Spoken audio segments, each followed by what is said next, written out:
Chapter 658. Long Xiaoya was stunned at first, then looked at her mother, only to find that there was a wound more than 10 centimeters deep on her mother's belly. Blood kept flowing out of the wound, soaking the entire bedsheet red. If it weren't for Guhan's timely discovery, her mother would have died here. "I'll go now." Long Xiaoya jumped up in shock and immediately went to find a doctor. After a while, a doctor was forcibly pulled over by Long Xiaoya. Seeing Wen Meiyun's stomach full of blood, the doctor shook his head directly, showing a look of pity. Then, he felt her pulse and was even more certain. He said, "There's no pulse. You'd better restrain your grief and cremate her quickly." "No. No way. My mother will be fine. She can still be saved." When Long Xiaoya heard the doctor's words, she quickly knelt on the ground, hugged the doctor's thigh, and cried, "Doctor, please do a good deed and save my mother. I'll be your woman. I can even be your maid. As long as you can save my mother." Long Xiaoya usually had a lot of schemes, but at this moment, her nature was revealed. Even if she had to sacrifice herself, she would save her mother. "It's useless. She has no pulse.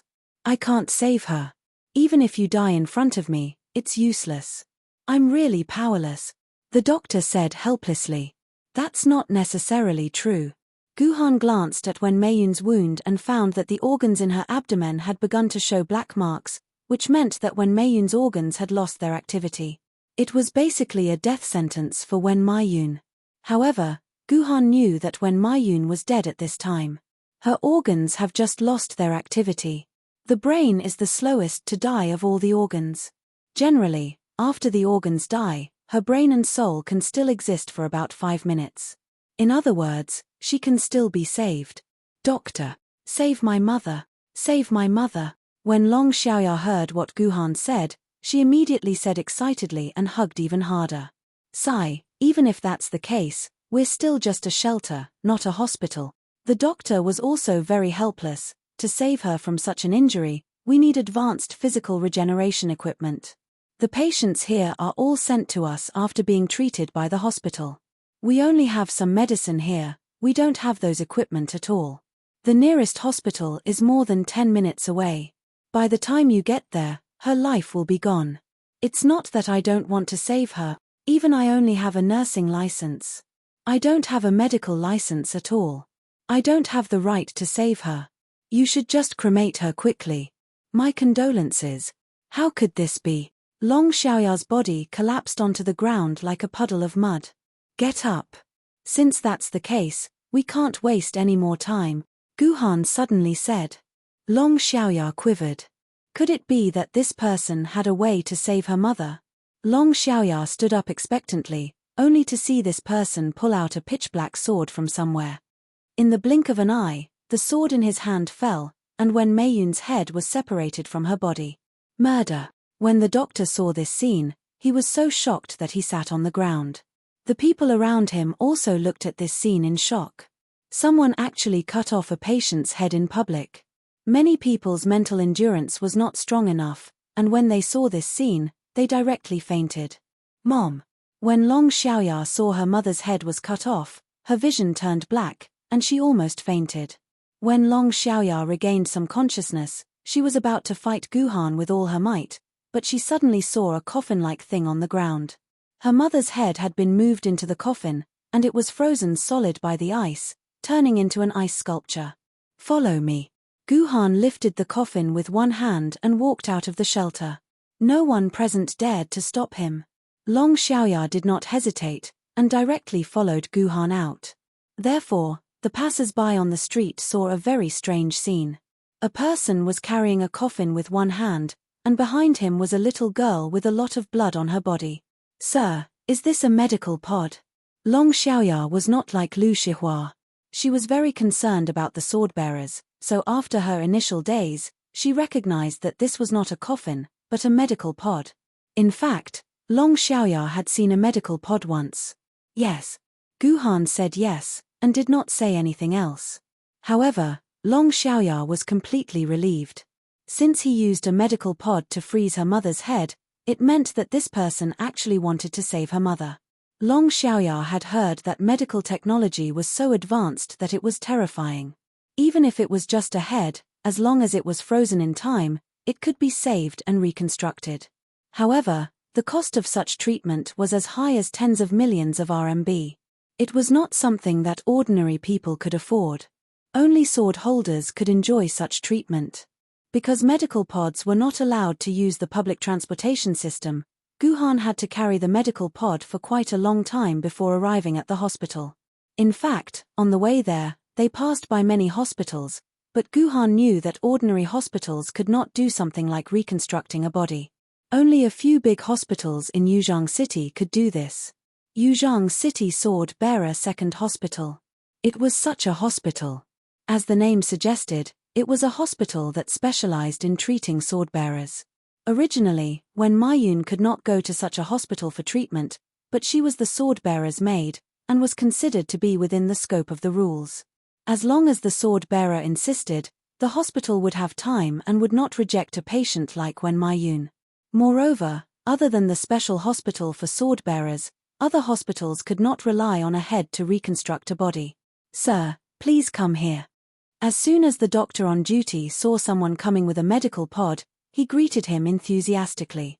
He took it for granted that the person in the medical pod was a sword bearer.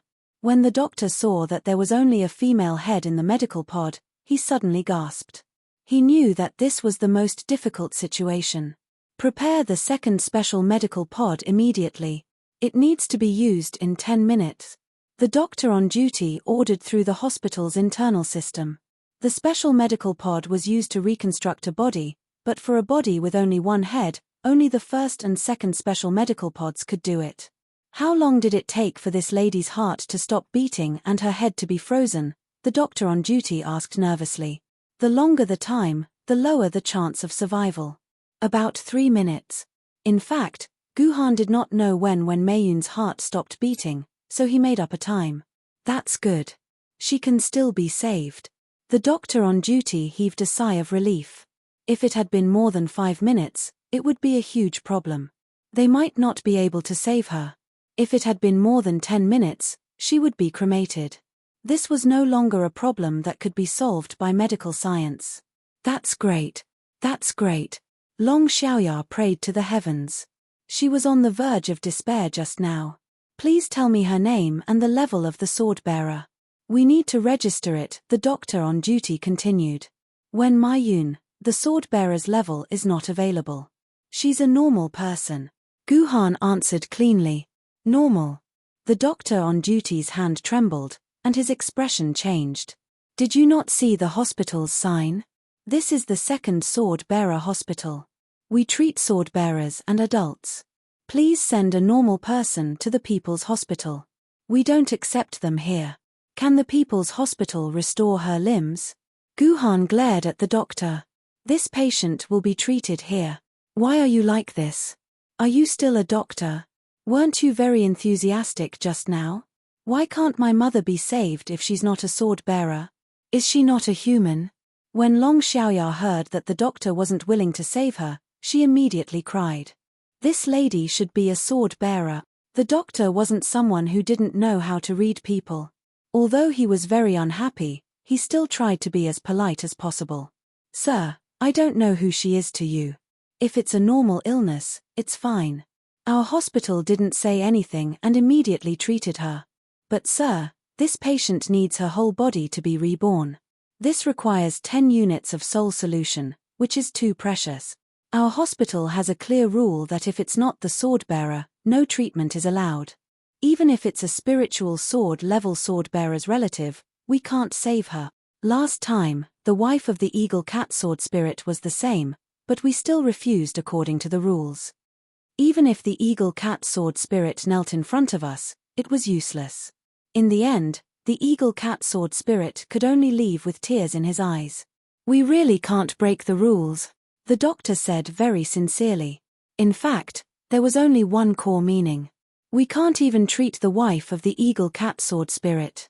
Unless you're an immortal sword-level sword bearer, don't even think about it. There's such a rule. Guhan didn't know that there was such a rule. He immediately logged into the database of the Sword Bearer Service Center and checked the relevant rules. Sure enough, there was such a rule. All treatment methods above grade A could only be used by sword bearers.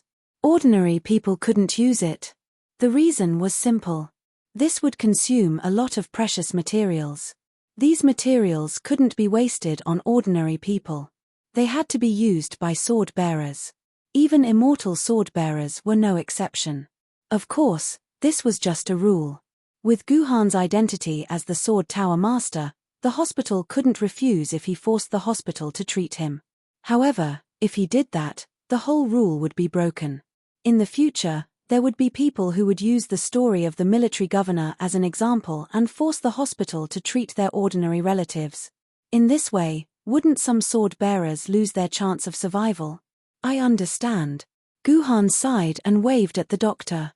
Only then did the doctor relax and quickly ordered the second special medical cabin to stop the preparation. What do you mean by this? Are we not going to save my mother? Only Long Xiaoya was at a loss. She had no idea what was going on. Chapter 659. Let's go. Let's give your mother the result she wants. Guhan looked at Long Xiaoya, who was covered in tears and snot. Since there was such a rule, he could not break it, so he could only send Wen Maiyun to paradise. No. My mother can still be saved. She is still alive. Long Xiaoya hugged Guhan's waist. I know you. You are my mother's master. You are Lord Guhan, right? Please, for the sake of my mother serving you so wholeheartedly, please save my mother. Long Xiaoya was not stupid. On the contrary, she was smarter than her peers. Perhaps she did not know who this masked man was at first, but she knew that the sword wielder who would come to see her mother, other than Ji Han, it was impossible for it to be anyone else. Guhan shrugged. He was not interested in how Long Xiaoya had guessed his identity. He only needed to know that his identity had been exposed, and he would undoubtedly be in a lot of trouble. Your mother did serve me, but she was just a maid. I didn't touch her either. Guhan paused. There are rules here that he must follow. Your mother is not worth me breaking this rule. Do you understand? I can't save your mother. Guhan's answer was very cold. Maybe someone could make Guhan break this rule. His parents could, Song Hammer could, and Song Ifei could, but Wen Maiyun could not. For Guhan, Wen Maiyun was just a maid that he could use easily. Within 3 minutes, he could find a maid who was also easy to use, which was much easier than saving Wen Maiyun. I knew it. I told my mother to take the initiative, so that you would not be so heartless. Long Xiaoya's words were very soft. What if I join you? I can serve you with my mother. Can you break this rule in this way? Serve you together? What did that mean? Hearing this, the little Guhan under Guhan could not help moving. Of course, on the surface, Guhan looked even colder. Please don't humiliate yourself like this. You have your own life. Say goodbye to your mother and go pursue your own life. I will give you a sum of money, enough for you to complete your studies as compensation for your mother's contributions. Guhan said coldly. No, I don't want money, I just want mom. Without a mother, I would rather die. Long Xiaoya hugged Guhan closer and closer. She said agitatedly, I want to humiliate myself. I may be *tch. I'm your toy. You can treat me as a plaything, a slave, a pet, or even a female dog or a sow. I'm fine with it. I'm very pretty and have a good figure. My breasts can continue to develop. I'm still a virgin. I'm very obedient. I'll do whatever you want me to do. I can do anything that is shameful. I can do any kind of posture, any kind of cheap thing. I can do it. Even if it's eating *t, drinking urine, and licking toes, I can do it. I can bark like a dog or a pig. I can even live in a cage like a dog. I'm your little bitch, okay? Okay. Oh yeah, I can also be with my mother. We're mother and daughter. I came out from my mother's belly. Now, the two of us can shamelessly serve you together. We can do whatever you want us to do. My mother can also do what I said just now. I promise. The two of us are connected. It's very interesting. It's very fun. You'll be very happy. You'll be very happy. The more Long Xiaoya spoke, the more excited she became. She had sold her and her mother's soul and dignity to Guhan. Long Xiaoya had made up her mind. As long as Guhan could save her mother, she would do what she said. She would use the most extreme methods to humiliate herself to please Guhan. She had no choice. Other than her body, Long Xiaoya had nothing else to exchange with Guhan. It had to be admitted that Long Xiaoya's words were extremely tempting. Guhan, who had mastered the first sword of the 3 green lotus swords, actually swelled up even more after hearing Long Xiaoya's words. However, Guhan was more touched. He could hear the love Long Xiaoya had for her mother from her words. It was just like how he loved his own mother. Unfortunately, this could not change Guhan's decision. This rule could not be broken. Say no more. I'm not interested in your body. Guhan pushed away Long Xiaoya, who was hugging him. He then squatted down and began to operate the medical pod to defrost Wen Meiyun's head. He then cremated the head along with her body. By the way, the crematorium was right next to the hospital. This was a very humane design. The moment Long Xiaoya was pushed away by Guhan, she lost consciousness due to despair. She fainted on the ground. Before she fainted, the last thing she saw was the sound of Guhan squatting on the ground and operating the medical pod. Please confirm whether to defrost and enter medical procedure. Guhan pressed the defrost button, and the medical pod displayed this prompt. Guhan pressed confirm, and Wen Meiyun's frozen head began to defrost slowly. Defrost complete. Entering medical procedure. Warning. Insufficient resources. Please replenish biochemical comprehensive culture fluid, muscle cell tissue comprehensive culture fluid, DNA comprehensive culture fluid, cell recombinant adhesive fixative. The medical pod indicated that more than 30 kinds of medical substances needed to be replenished. Guhan glanced at it roughly and found that among the missing substances, the name of soul solution was missing. Soul solution was a kind of solution that humans had yet to understand. This was a byproduct of the dimensional crystal mine. In the mine under the control of Yuzhang City, on average, 1 unit of soul solution could be mined every day. The biggest use of soul solution now was the rebirth of the human body. Physical rebirth and limb regeneration were 2 completely different concepts. Generally speaking, the restoration of limbs or certain body organs was called limb regeneration. Limb regeneration required some medical materials that humans could produce. Although it was expensive, it was only expensive. As long as you had money, even ordinary people could be treated. However, there was a prerequisite for limb regeneration, which was that the patient needed to maintain a heartbeat, which was the activity of the body and the activity of the cells. Once the heartbeat was lost, limb regeneration could not be used. The only way to use it was physical rebirth. By strengthening the soul of the deceased, the soul could activate a little bit of activity in the body in an instant. Even if only 1% of the cells in the body were activated, limb regeneration could be carried out. Of course, this kind of physical rebirth could only be used by people who died in an accident. Normally, because humans who had reached the end of their lifespan, their souls were already weak. It was useless to strengthen them. Therefore, people who died of old age or illness could not use physical rebirth. Soul solution was the only solution that could instantly strengthen the soul of the deceased. It was also a necessary tool for physical rebirth. Because soul solution was too rare, the Sword Committee stipulated that only sword bearers could enjoy the treatment of physical rebirth. Ordinary people were not qualified to use this method for treatment. Generally speaking, the medical pod could only perform simple limb regeneration at most.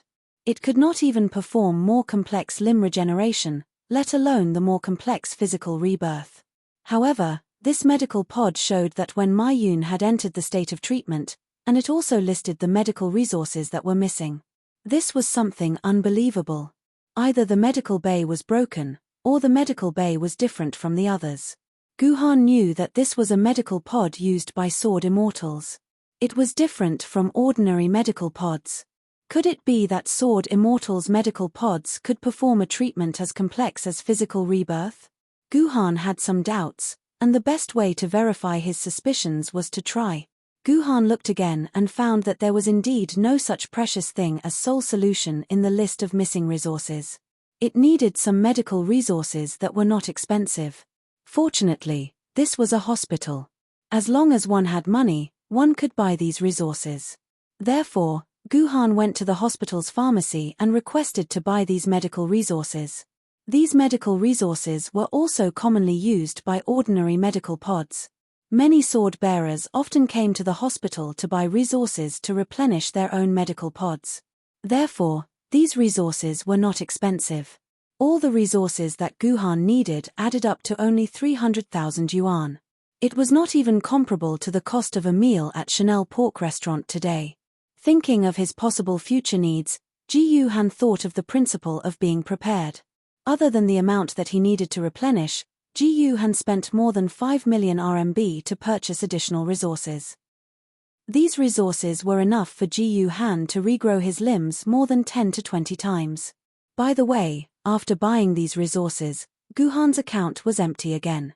This was because all his money had been used to buy lottery tickets in the game. According to the rules, the lottery rewards would be transferred to the player's account in a few days. Therefore, before the lottery income came in, Guhan would have to live a poor life for a while. After these purchased resources were replenished in the medical pod, the red light that showed the alarm was completely extinguished. It turned into a green state of repair. Through the glass, one could see that the moment the repair began, a dark purple liquid was injected into Wen Meiyun's brain. Wen Meiyun's eyes opened the moment it was injected. It was not just a simple opening, but the opening of consciousness. Guhan could see fear and doubt in Wen Meiyun's eyes. However, this consciousness only lasted for a short few seconds. This was the temporary effect of the soul solution strengthening the soul. After a few seconds, Wen Meiyun entered a state of deep sleep again. However, a new body was slowly growing at her neck. The most difficult part of physical rebirth had passed. All that was left was to wait for Wen Meiyun's rebirth. Chapter 660. In a daze, Long Xiaoya opened her eyes and found herself lying on a hospital bed. A few nurses were looking at her curiously. Long Xiaoya shivered and immediately grabbed the nurse's hand. She asked anxiously, "Where's my mother? How's my mother?" Don't worry. Your mother is fine. Your mother has recovered." The nurse's hand hurt from Long Xiaoya's grip. She quickly broke free and pointed to the bed on the side. Sure enough, a familiar figure was lying on the bed. Long Xiaoya recognized it at a glance. It was her mother, Wen Meiyun. Long Xiaoya rolled and crawled to her mother's bedside. She was surprised to find that her mother was actually in a state of naked. There was not a single piece of clothing on her body, and she was just lying on the bed. "What's wrong with my mother? Why didn't you put clothes on her?" Long Xiaoya asked anxiously. "It's not that we don't want to put clothes on your mother. She needs clothes too." The nurse stuck out her tongue. "That lord left her here. We don't have money to buy clothes for him. It's that lord who cured my mother." Long Xiaoya immediately realized that it was probably Ji Yuhan who had healed Wen Meiyun and then left her here. Lord Guhan still has a mother in his heart. Long Xiaoya suddenly blushed. Maybe Lord Guhan didn't do it because he has a mother in his heart, but because of the embarrassing words I said before. Long Xiaoya let go of her shameful thoughts and carefully looked at her mother's body. She found that Wen Meiyun's body had completely changed. Her skin, which had been rough over the years, had become extremely tender and smooth like a baby's skin. There were some places with excess fat, but the surface was very flat, without a trace of excess fat. However, the size of the OP did not change. In fact, it had grown a lot bigger. Moreover, the originally soft OP had become extremely firm. Even when lying down, it maintained a perfect upright state. This was a perfect brand new body. Every part of it was new, a body that no one had used before. I'm so envious. If I could get that lord's favor, I would also want to leave my head behind and get a new body, the nurse said enviously. This Wen Meiyun seemed to have profited from a disaster. Her entire body had become the baby state that all women dreamed of. But this baby state body was the body of a mature woman. Any man who saw such a body would probably be unable to restrain his desire and couldn't wait to ride on it. Even Long Xiaoya was inexplicably envious. She discovered that her mother's body was much more perfect than a young girl's body. Long Xiaoya, who was very confident in her own body, couldn't help but feel jealous. For her, youth was her greatest advantage, but now it seemed that this advantage was gone. "Oh, sisters, how long until my mother wakes up?" Long Xiaoya asked again. "That's not necessarily true. Maybe she'll wake up now. Maybe she'll have to wait until tomorrow. Anyway, your mother has come back to life and won't die." The nurse touched her head and seemed to have thought of something. She took out a note from her pocket and handed it to Long Xiaoya. When that lord left, he said that when your mother wakes up, you should go to this address. Great. You can actually become a spirit sword lord's woman. Ari, when I give birth to a girl in the future, I will never let her be a nurse. It's better to send her to a maid school and be a maid for the sword bearer. Maybe I can also change my body when I'm old, the nurse said enviously. Long Xiaoya took the note and saw the words Mount Emperor's Phoenix House written on it. Has Guhan moved to Mount Emperor? Long Xiaoya was shocked. Isn't Mount Emperor a place where only spirit sword bearers can live? But Lord Guhan is clearly a treasure sword bearer. What's going on? Could it be that after disappearing for a few days, he became a spirit sword bearer? Long Xiaoya clenched the note, and her desire to hug Guhan's thigh became even more intense. Guhan returned to the Phoenix House and found that Qing Pin and Jiu Yun, the two troublemakers, had irresponsibly fallen asleep on the bed after making a mess of his bed. After a busy day, Guhan was a little tired, but he still put on his helmet and entered the game world.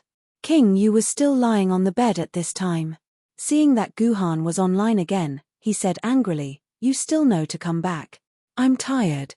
King Yu thought that Guhan was online to deal with something, but he didn't expect that as soon as Guhan entered his room, he started to take off his clothes. He only wore a pair of underwear and lay on his bed, squeezing into his quilt. "What are you doing? Are you crazy?" King Yu was shocked and wanted to kick Jiu Han off with both his sleep and body. "Don't mess around. I'm tired, let me sleep for a while." Unexpectedly, Guhan hugged King Yu and ignored his struggle. After a few minutes, he fell asleep and breathed evenly. "Bastard, stinking pervert." Seeing that Guhan had fallen asleep, King Yu stopped struggling and muttered, "If you want to sleep, go sleep in reality. What's the point of sleeping in the game? Who logs into the game just to sleep?" Although that was what he said, King Yu's smile became sweeter and sweeter. Feeling Guhan's breathing, he also fell asleep. "Mom, be careful." With Long Xiaoya's support, when Maiyun limped on the road. Not long after Long Xiaoya woke up, when Maiyun woke up and was surprised to find that her body had returned to normal. It was even more perfect than before. After asking, she found out what happened from Long Xiaoya. After sincerely thanking Guhan, when Maiyun didn't want to stay in the hospital for even a moment. Even if she hadn't completely adapted to her new body, she wanted to get out of bed and find Guhan to be his maid. Originally, Long Xiaoya wanted when Maiyun to rest for a day or two, but she couldn't stop when Maiyun's persistence. Long Xiaoya could only buy a patient's gown from the hospital and help when Maiyun walked towards Mount Di. Originally, there was a bus to Mount Di. However, it was said that because of the protest this morning, many bus drivers had been arrested by the police. Therefore, the bus system decided to go on strike. Long Xiaoya could only support when Maiyun all the way. At this moment, when Maiyun was like a child who had just learned to walk. Long Xiaoya couldn't even help when Maiyun walked smoothly. Instead, she was sweating profusely and exhausted. Just as Long Xiaoya was about to collapse, a hand reached out and supported when Maiyun's body. Long Xiaoya took a look and saw that it was a pretty girl who looked a little older than Long Xiaoya. "Thank you," Long Xiaoya said gratefully. "It's okay, where are you going?"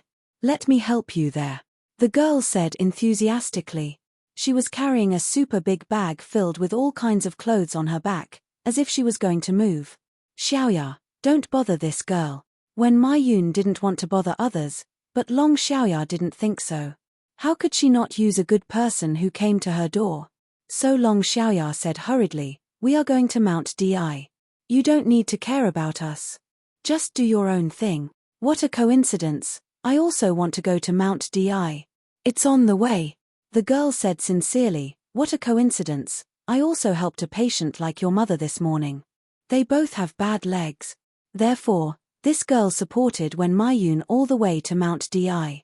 Long Xiaoya thought that they were going to separate, but when she followed the road sign, she was surprised to find that this girl was actually going the same way as her. When she arrived at the entrance of the Phoenix restaurant, this girl also happened to stop there. The two girls looked at each other. Sister Xihua, do you live here? Long Xiaoya asked curiously. Yes. Lu Xihua nodded. She felt a little dreamy when she admitted that she lived here. Then you are the mistress of this place, Long Xiaoya said very playfully. No. I am just my master's disciple. My master let me live here to teach me. Long Xiaoya waved her hand and said. Long Xiaoya was relieved when she heard that. She thought that Guhan had found a woman, but it turned out that it was just a disciple. But on second thought, Long Xiaoya felt that she couldn't let her guard down. Now it was popular to fall in love with a disciple. Moreover, men always had a little illusion about their female disciples. Maybe this female disciple would become the mistress. He had to obtain Ji Yuhan's love and affection, more love than any other woman. Long Xiaoya gritted her teeth and thought. Miss Xiaoya, then you are? After explaining his identity, Lu Shihua began to be curious about Long Xiaoya's identity. Oh, my mother is your master's maid. As soon as my mother came out of the hospital, your master couldn't wait to ask my mother to come and take care of him. He can't leave our service for a moment. Guhan had told Long Xiaoya not to say her name. Although Long Xiaoya thought that Lu Shihua should know Guhan's name, she had to carry out Guhan's orders meticulously. Only in this way could she get Guhan's appreciation. So she didn't directly say Guhan's name. Well, that's such a coincidence. We will live together in the future, Long Xiaoya said shyly. They chatted for a while at the door, and then they found that no one had opened the door. It took too long to open the door. Long Xiaoya pressed a few more times, and the door was opened. Liu Anna looked at the two people at the door with a silly smile. Chapter 661. When Ji Yuhan woke up, it was already almost 10 o'clock in the middle of the night. At this time, Ji Yuhan only felt refreshed. He glanced at King Yu and found that she was still asleep, but her eyelids were twitching slightly. Obviously, she was pretending to be asleep. I'm going offline, Guhan said. However, King Yu still did not move and was still pretending to be asleep. I'll come back tomorrow. After saying that, Guhan went offline and disappeared. The moment Guhan disappeared, King Yu jumped up from the bed in anger and threw the pillow on the ground. She pouted and said, You didn't even wipe your mouth after eating, this bastard. Guhan took off his helmet. Qingpin and Jiu Yun were still sleeping. Guhan kissed each of their faces and left the room. According to his estimations, Wen Maiyun and Long Xiaoya should be back by now. Sure enough, Wen Maiyun and Long Xiaoya were practicing walking in the brightly lit hall and moving their arms.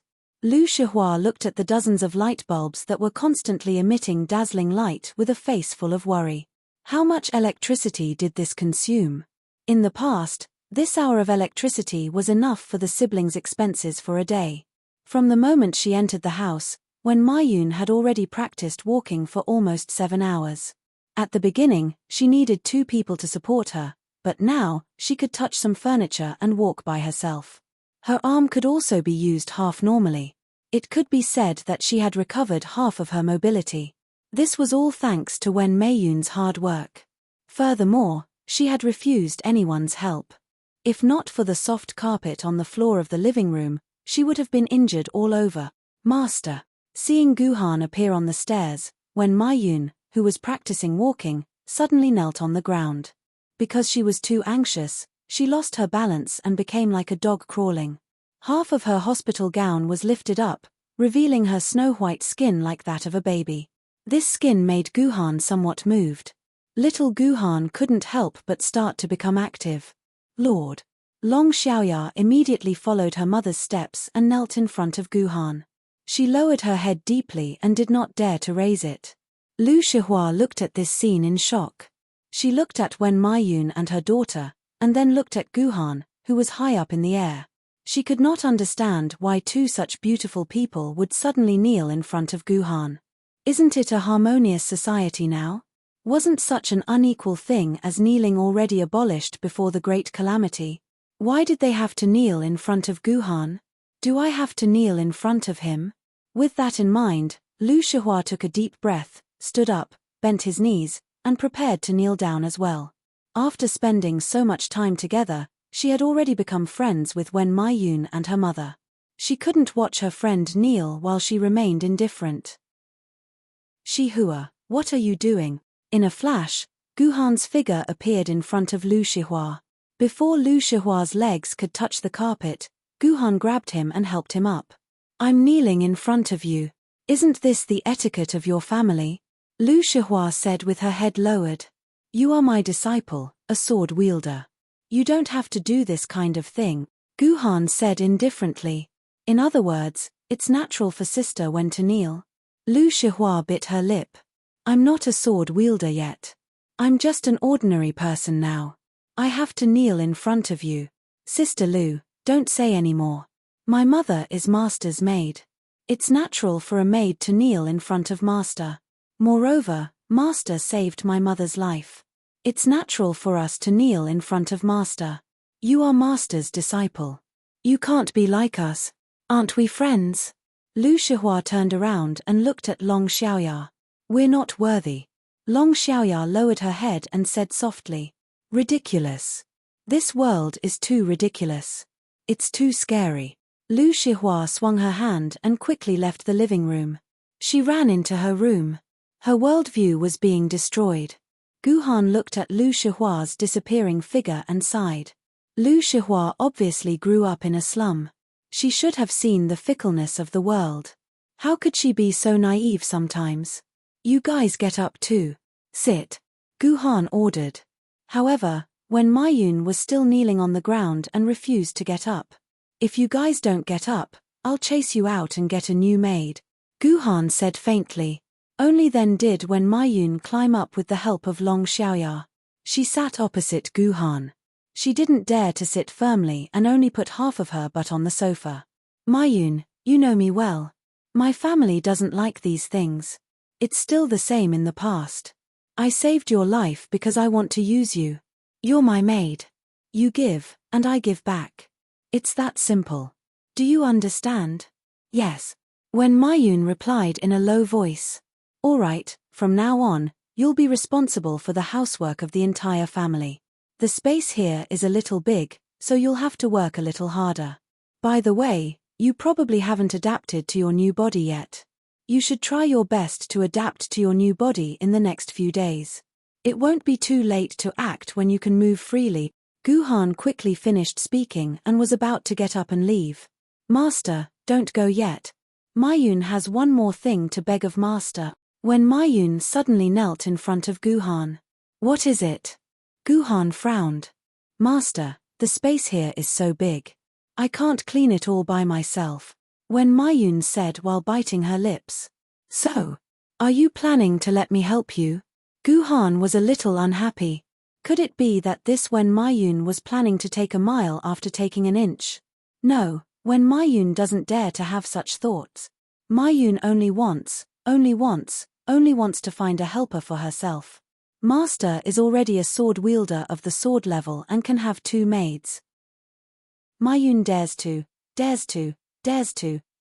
ask Xiao Ye to serve Master together with Maiyun. It was as if when Maiyun had finally managed to finish her sentence after countless struggles in her heart. Mother, Long Xiaoya was shocked when she heard this. Although she had long wanted to become Guhan's maid and then find a chance to push Guhan down and get Guhan's love, completing the transformation from an ugly duckling to a white swan, Long Xiaoya was very opposed to this matter. However, when Maiyun was very against this matter. She had always wished for Long Xiaoya to become a scientist and then find an honest man who loved her and spend the rest of her life with him. She wanted to live a happy and simple life. She was very disgusted with Long Xiaoya walking down her old path. Long Xiaoya had vaguely told her her thoughts a few times, but they were all rejected by Wen Maiyun. However, she never expected that Wen Maiyun would actually bring it up herself this time. Long Xiaoya swore to God that this was her mother's own decision. She, Long Xiaoya, did not mention a word related to it today. Why? Guhan was stunned for a while. He couldn't help but think of what Long Xiaoya said to him in the hospital today. Little Guhan's heart jumped again. Master, Mayun is someone who has died once. Mayun has thought through everything. When Mayun's voice sounded as if she had seen through the world of mortals. Women need to find a strong backer. Being alive is the greatest happiness. Only by following her master could Xiao Ya live and obtain happiness. My life was saved by master. My life belongs to master. Xiaoya's life also belongs to master. How good is it? Xiaoya and I can be together forever. When Mayun's logic was a little messy. Her words were a little incoherent, but the meaning behind it was already understood by Guhan. It was nothing more than when Mayun seeing through the world and feeling that only power could protect her and Long Xiaoya's safety. And the strongest power she could find, other than Guhan, who else could it be? I understand. Guhan nodded, then said to Xiaoya, Xiaoya, are you willing? I'm willing. I'm willing. As long as I can serve master and be with mother forever, I'm willing to do anything. Long Xiaoya hurriedly kowtowed a few times, then said with a red face, Xiaoya remembers Xiaoya's promise. Xiaoya will keep it. All right. I'll apply to the maid center.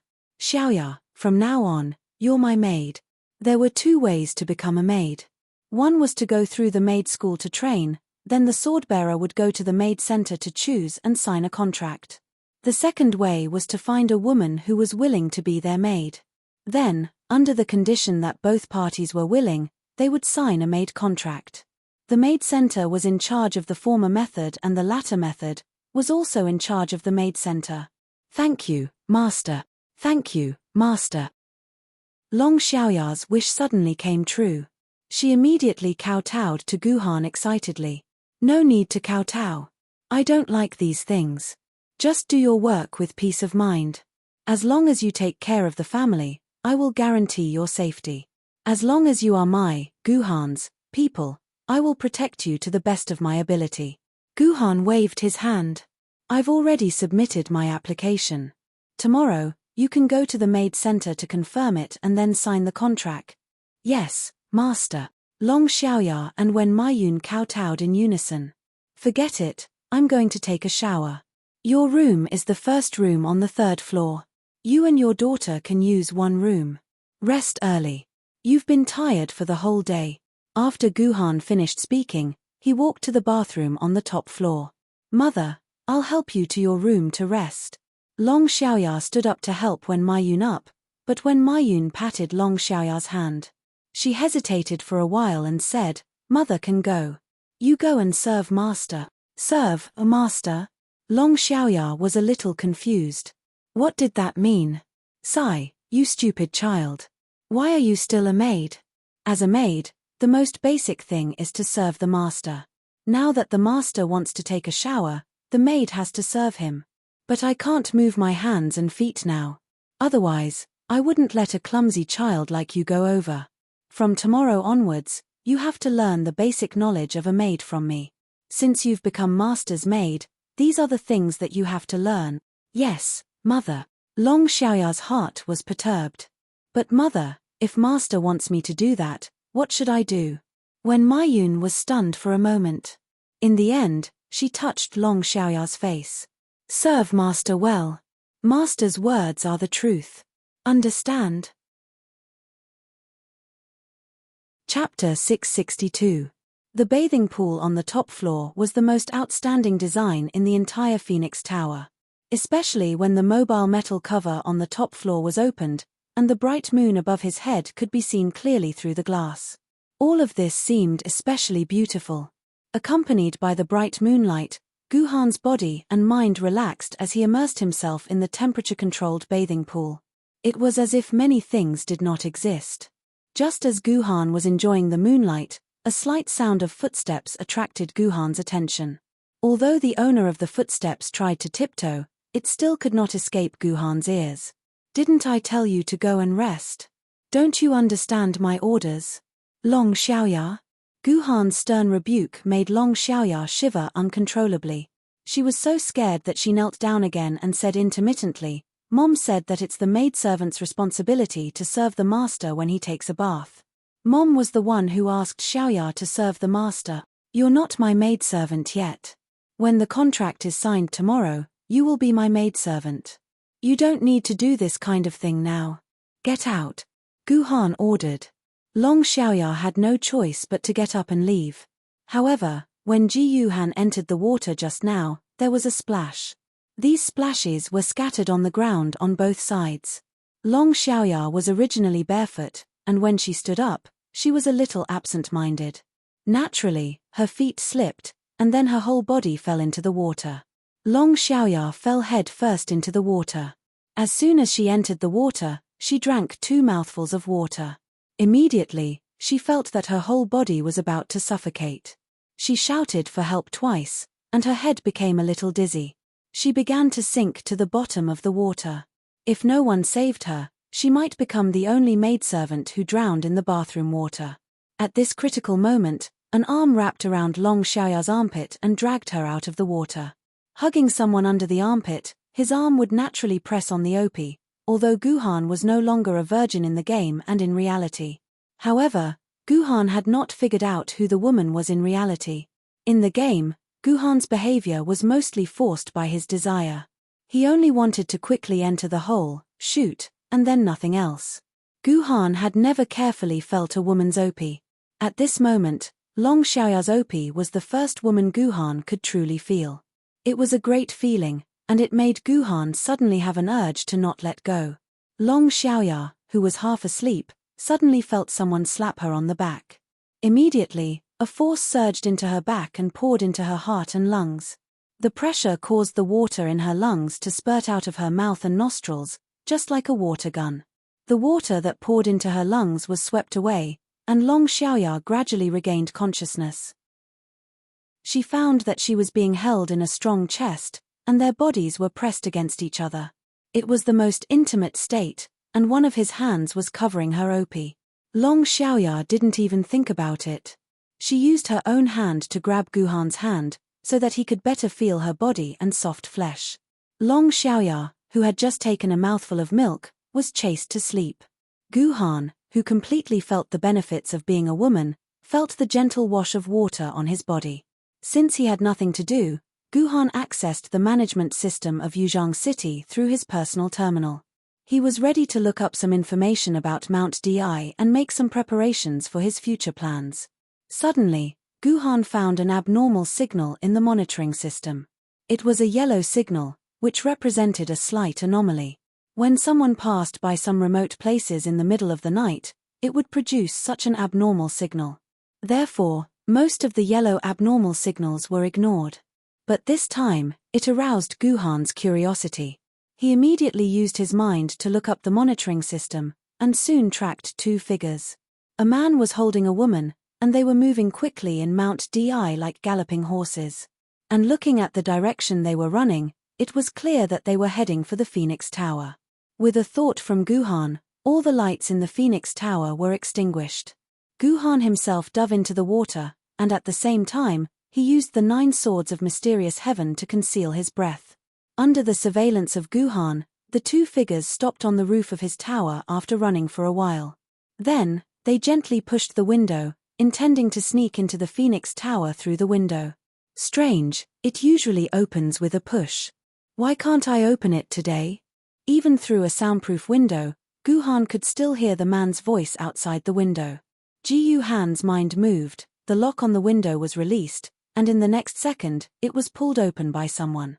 Brother Dao, what's going on? The other was a woman's voice. It was coquettish and coquettish. It sounded like she had the urge to force herself on him. It's nothing. No one has lived in the Phoenix Tower for decades, and we often fiddled with the window. It must be damaged. It took some strength to open it, the man replied. Gu Han sneered at the man's statement. The Phoenix Tower didn't have a master before, so no one controlled the window, so it naturally opened with a push. But now that the Phoenix Tower had a master, all the locks were automatically buckled. If it weren't for Gu Han, the 2 of them wouldn't even be able to come in. The 2 of them were really a couple. As soon as they entered the top floor, Gu Han heard the sounds of hugging, breathing, undressing, and kissing. Finally, they simply jumped into the water. Brother Dao, why is the water warm? Does this place have a master? As soon as she touched the water, the woman asked in surprise. What's so strange about it? There must be other guys who have secretly used the bath here. The man anxiously kissed the woman's body and said, if there is a new spirit sword level swordbearer in Yuzhang City, how could it be hidden from my family's eyes and ears? As long as there is no new spirit sword level swordbearer, this Phoenix Tower doesn't have a master. Hehe, I guess someone must have secretly used the bathroom here to take a bath before, or simply did the same thing as us.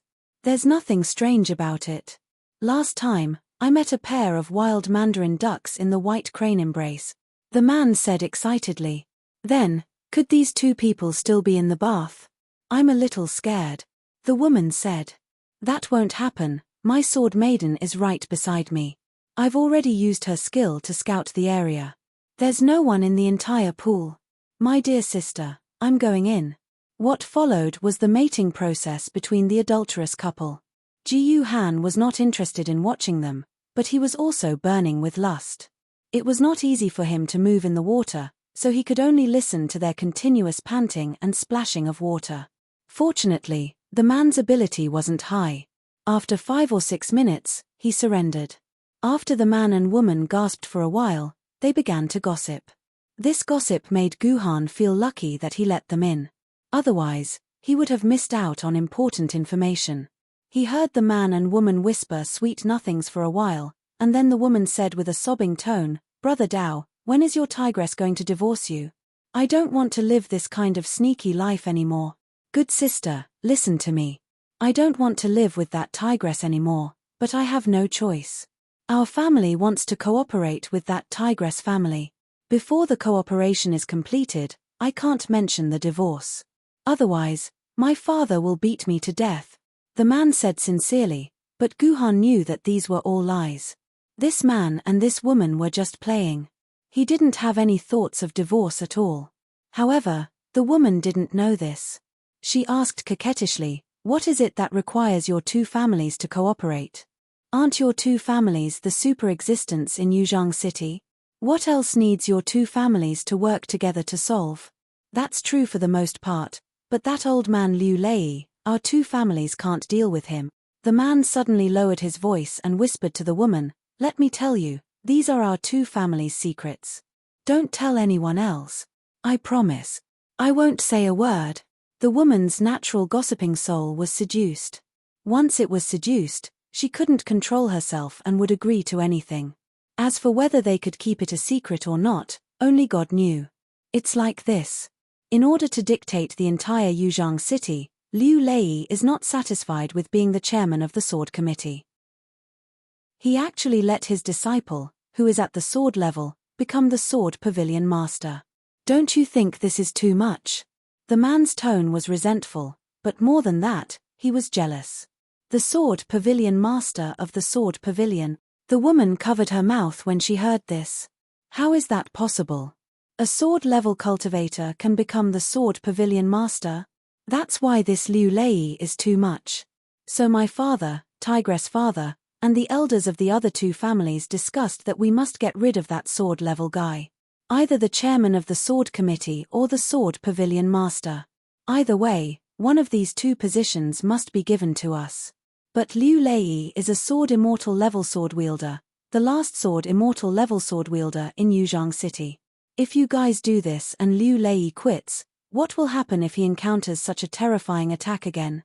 The woman asked in a panic. At least she had some brains and knew who Yuzhang City's stabilizing force was. Yes, we know.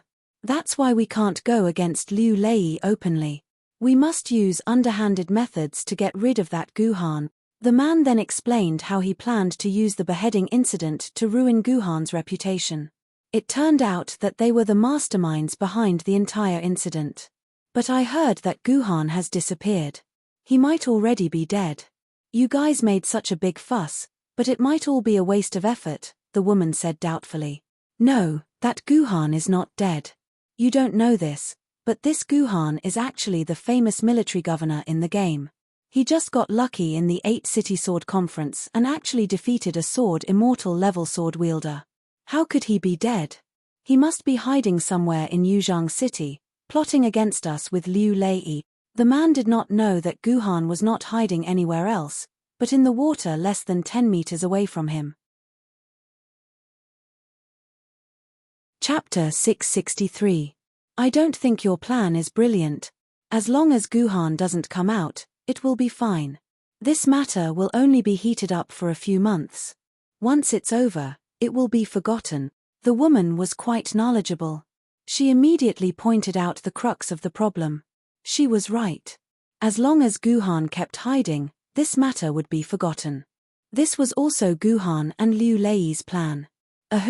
We didn't expect him to be so patient at first. Normally, people would have rushed out to clarify themselves. Also, we don't know what happened to the envoy from London. He didn't show up, which made our 4 families panic. But it doesn't matter. We already have a new plan.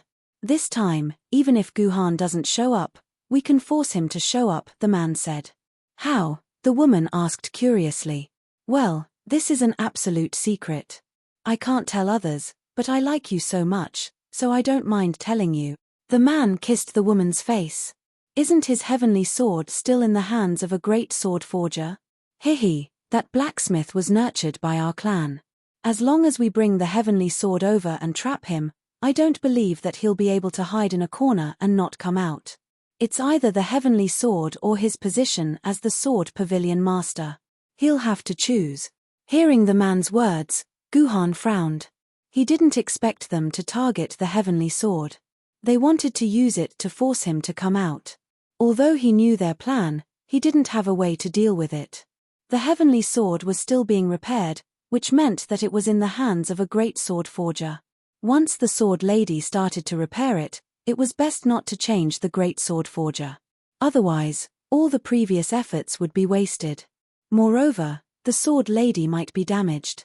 Therefore, even though Guhan knew that these rascals wanted to harm his heavenly sword, Guhan couldn't take it back. The great sword forger was on their side. Guhan had to be cautious. Fortunately, these people had only planned to use the heaven-reliant sword to threaten Ji Han and did not plan to tamper with the sword. Otherwise, Ji Han would have taken back the heaven-reliant sword even if it was damaged. However, they weren't stupid enough to do anything to the heavenly sword. After his death, the heavenly sword would still belong to Yuzhang City. They weren't stupid enough to dig his foundation. I thought it was a good plan. It's just to force him out. Even if he does, what can you do? As long as Liu Lei insists on not replacing the sword pavilion master, what can you do to him? The woman said disdainfully. However, she was right. Liu Lei was thick-skinned. If he didn't want to remove Guhan's position, they wouldn't be able to do anything to him. The woman said disdainfully, but what she said was true. With Liu Lei's thick skin, if he insisted on not removing Ji Han from his position, they couldn't do anything to him.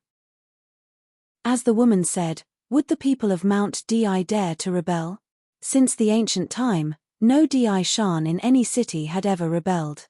Once they did, the Sword Committee headquarters would never let them off. Even if the Di Shan's clans had thousands of reasons, the Sword Committee headquarters would not hesitate to expel them from Di Shan and take away all their privileges. No matter what dynasty, what political structure, rebellion was something that could not be forgiven by the ruler, unless you had the strength to make the ruler fearful. Unfortunately, the sword masters of Yuzhang City did not have such strength. At best, there were only 8 or 9 spirit sword-bearers, which was not enough for Liu Lei to deal with. How could they be the opponent of the Sword Committee? Alas, this is the matter of the London Special Envoy. The man's voice was a bit embarrassed. I heard that the Special Envoy is also an immortal swordmaster. She is not afraid of Liu Lei at all.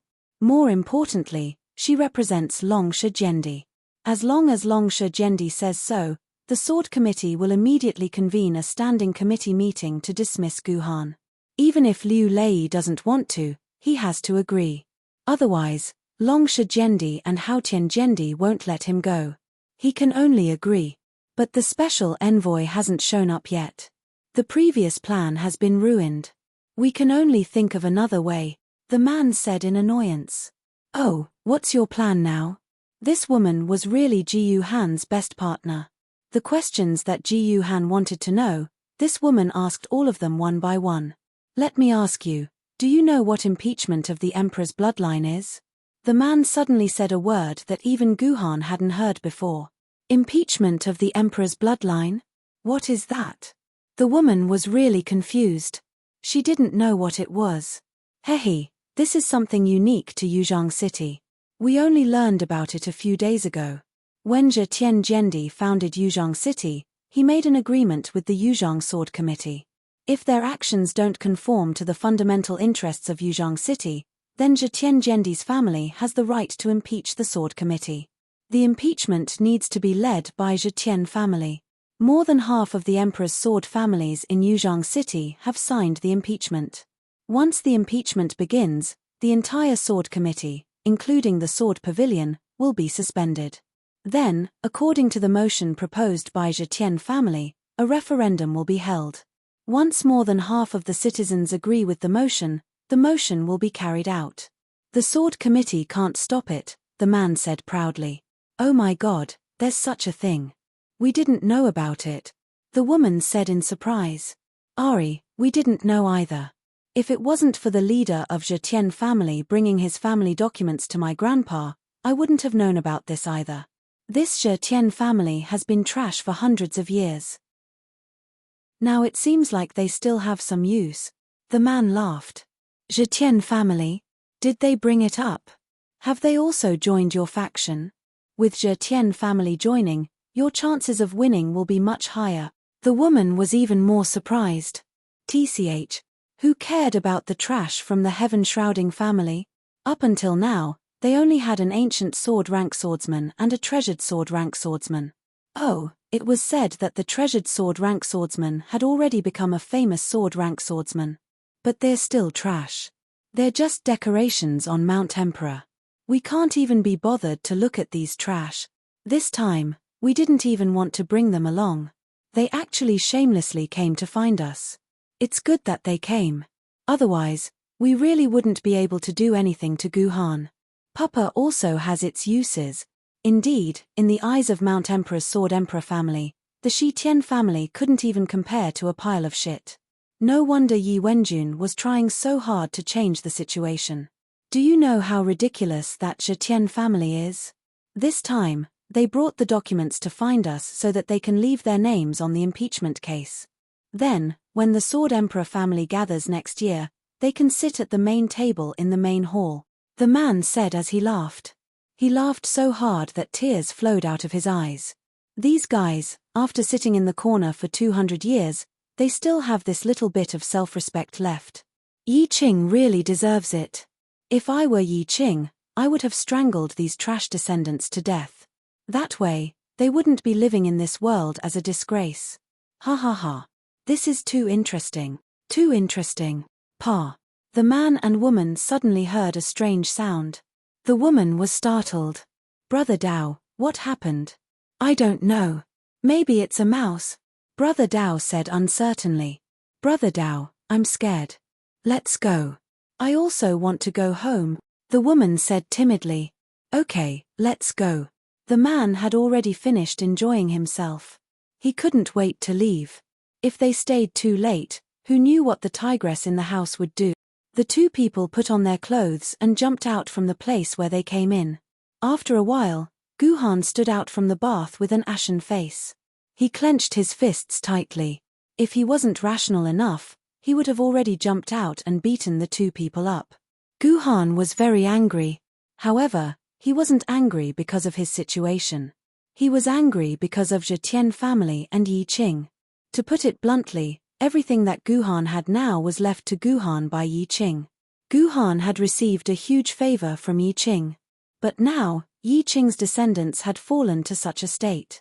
And that Yi Wenjun, he had treated him well, allowing him to obtain the relic left behind by the heaven-shrouding Sword Emperor, and now he was repaying him like this. Of course, Yi Wenjun wasn't necessarily involved. After all, he wasn't the head of the Yi clan. His father was. But that wasn't important. It seemed that he needed to go to the Yi clan in the future to see what kind of trash Yi Qing's descendants were.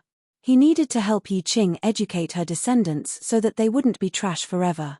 That way, he could repay Yi Qing's kindness. Gu Han returned to his room with a belly full of anger. He wanted to sleep, but he couldn't. He didn't expect the imperial bloodline to be impeached. So the plan he made with Liu Lei couldn't be used. No, it wasn't that it couldn't be used. He just needed to add something else. But what should he add? Gu Han was also confused. This news came too suddenly and too timely. Otherwise, when the impeachment of the imperial bloodline appeared, he and Liu Lei would be dumbfounded. Even if they thought of a way, they wouldn't have the strength to deal with it. While Gu Han was thinking about this, Gu Han's dimensional pocket suddenly changed. Chapter 664. At first, the movement of the dimensional pocket shocked Gu Han. As a result, he took a closer look and found that the 8 little fellows were making trouble. Speaking of which, these 2 little fellows had been in the dimensional pocket for 20 days. In these 20 days, these 8 little fellows were suffocated. Sure enough, when Gu Han released these 8 little fellows, he found that these 8 little fellows did not seem to be making trouble because they had been locked up for a long time, but because the 4 poor fellows had changed. In that battle, because it had swallowed the Aquarius constellation, it had turned into a blue orb. There had been no movement, but this time, the blue orb started to move, so the other little guys started to make a ruckus. So, Gu Han released the 7 little fellows and the 4 poor fellows. Seeing the light of day again made the 7 little fellows a little uncomfortable, but soon, all their attention was attracted by the 4 poor fellows. After the sapphire swayed for a while, it suddenly turned into a pool of blue liquid and merged into Gu Han's sheet. Gu Han was shocked, thinking that the 4 poor fellows were trapped in the bedsheet. But this water stain actually moved quickly on the bedsheet. The bedsheet seemed to have become her swimming pool, allowing her to swim freely. Until she swam to the position of Gu Han's feet, not knowing if it was because Gu Han's feet were too smelly, the water stain suddenly flew out and turned into a water ball in the air. Finally, it turned into a little elf, which was the original appearance of the 4 poor fellows. It's so smelly. Sure enough, the 4 poor fellows were smelled by Gu Han's feet. They staggered and flew to Gu Han's head, lying in Gu Han's hair, constantly sticking out their little tongues, looking pitiful. Poor 4 poor fellows. The 4 poor fellows are so pitiful. We have to restore her vitality. The 7 little fellows also jumped on Gu Han's hair. Some flipped the 4 poor fellows' eyelids, some knocked on the 4 poor fellows' belly, some scratched the 4 poor fellows' feet, and some pulled the 4 poor fellows' ears. These guys, are you sure this can restore the 4 poor fellows' vitality? It turned out that it could. The 4 poor fellows couldn't stand the harassment, so they jumped up and stuck out their tongues at their sisters. As if they were diving, they plunged into Gu Han's hair and leaned against Gu Han's scalp. In an instant, a consciousness poured into Gu Han's brain through Gu Han's scalp. In an instant, Gu Han knew the current situation of the 4 poor fellows. He never would have thought that the desolate 4 had already grown to the level of a meteor soul puppet. It was only a step away from the peak of the universe soul puppet. It seemed like the effects of the water bottle were very shocking. What was even more terrifying was that the 4 poor fellows had copied the ability of the water bottle. They could suppress any enemy below the meteor realm in their own bodies. At the same time, they would have all the power of this person, and any Yuan Ku wouldn't be a problem. The 4 poor fellows could at most suppress 5 meteor realm Yuan Ku enemies at the same time. If this ability was used well, Gu Han would have 5 meteor realm Yuan Ku fighters. Although the 4 poor fellows were still the size of a finger, that was only because they hadn't changed. At most, they could become as big as a building. Everything could be done according to her wishes. Moreover, the 4th pauper and Ji Yu Han's minds were completely connected. They had established a connection similar to the sword maiden and the sword wielder. Ji Yu Han could see what the 4th pauper saw through the 4th pauper's eyes. There wasn't even a need for communication. With just a thought, she could know the other's thoughts. She really was a treasure. Gu Han touched the 4 poor fellows' little head and looked at the other fellows flying around in the sky. He didn't know what conditions they needed to grow to the level of the 4 poor fellows. If they grew up, what kind of power would they have? It was very exciting. The four poor fellows rested in Guhan's hair for a while before flying out and playing with her sisters again. Finally, she flew back into Qingpin's hair and didn't move again. She probably fell asleep. Sure enough, these fellows still liked Qingpin's hair more. After all, Qingpin's body had a milk fragrance that even Guhan would be intoxicated with. After the 8 poor fellows were done playing, Guhan thought he could rest for a while. However, not long after, the dimensional pocket started playing again. This time, the 3 unlucky Egyptian gods also woke up. After the battle, the 3 Egyptian gods had fallen into a deep sleep due to overexertion. They only woke up now. These 3 fellows weren't inferior to the 8 poor fellows. As long as there was a little space, they would be very happy playing. These 3 fellows were genuine universe-level Yuan Ku. They couldn't stay in the dimensional pocket for another 15 minutes. Helplessly, Guhan could only let them out. "Where is this?" the 3 fellows asked as soon as they came out. "This is my house," Guhan said with a straight face. TSK, your house is really good. It's much better than Yi Qing's house." Although Yi Qing's house was a little bigger, there was nothing except a bed and a table. "Your house is very complete." Isai's didn't know if she was praising or mocking. "Your house is not bad. We will stay here. Give us 3 rooms like this." Bast looked around and already regarded Guhan's house as his territory. Isai's agreed with this, and Anubis nodded his head vigorously. "There are no rooms like this. This is my master bedroom. If you guys want to stay here, I can move out." Guhan glanced at Bast. Bast shuddered and immediately changed his words. "Forget it. Give us 3 rooms that are slightly worse than this." "I don't even have 3 rooms. 1 room is enough for you guys. You don't need such a big place to sleep," Guhan continued. "What?" Bast was furious. "You actually want me to share a room with these 2 idiots? Even Yi Qing wouldn't dare to do this to me." "What did you say? Who's an idiot?" With a glare, Isais pressed Bastet under her body and gave him a good beating. She then said to Ji Han, "Say no more. The 3 of us will stay in 1 room. We have a good relationship." Guhan glanced at Isais and saw that she was riding on Bast's important position. He instantly lost interest in their chaotic relationship. "Who cares what they do, as long as they listen to me? Also, this is Yuzhang City. For safety's sake, I must limit your power to the level of a mouse-level Yuan Ku. You guys don't have any objections, right?" Guhan's words reduced the power of the 3 Egyptian gods to the lowest level. "No. Our contract states that as long as we listen to your commands, we will have the freedom to use our power. Are you going back on your word?" Bast said as he was pressed under Isai's body. "Then I'll send you out of the city tomorrow. Outside of Yuzhang City, you can do whatever you want.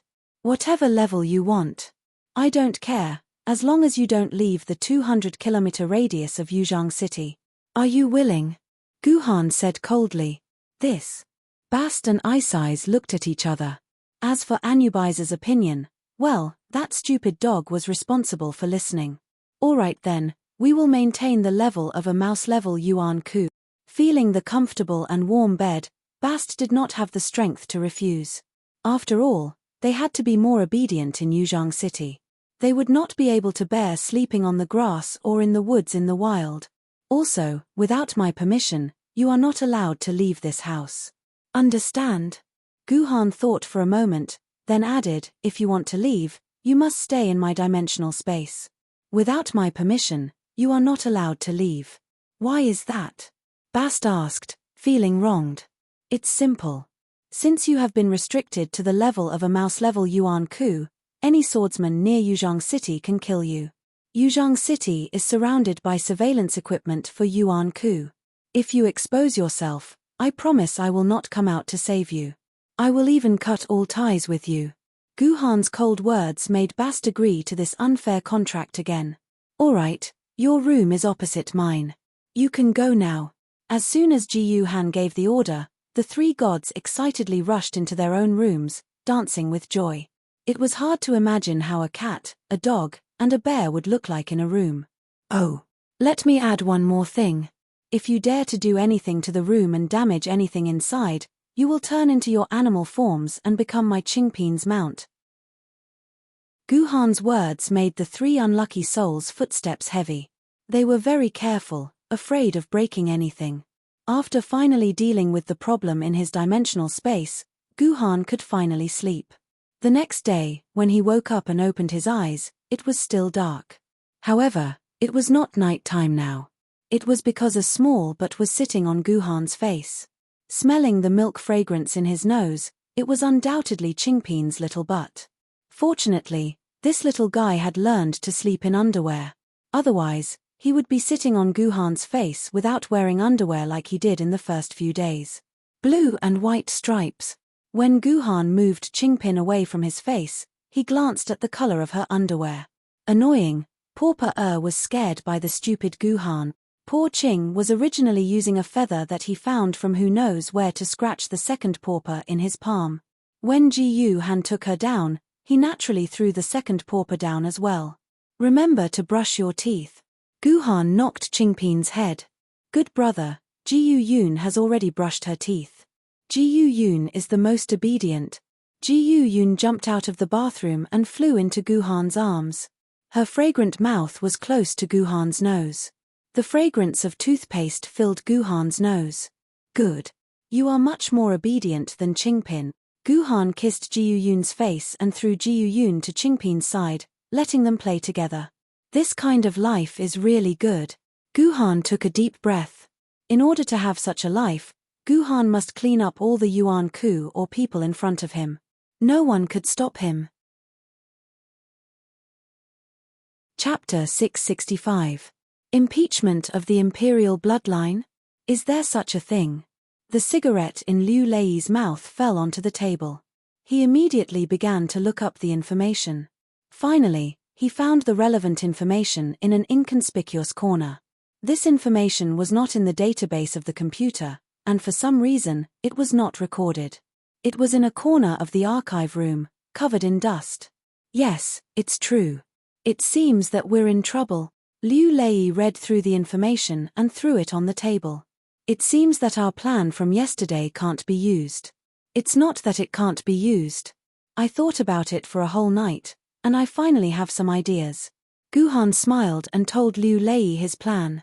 What the hell is in your head? You even thought of this? Liu Lei listened to the plan without blinking. He thought for a while and felt that it was feasible. He then said, "Are you really sure about Tomono Kakaze? I can give it a try. I should be 80% sure. I will apply in the name of Yuzhang Sword Pavilion. She and I are friends, so she won't refuse me."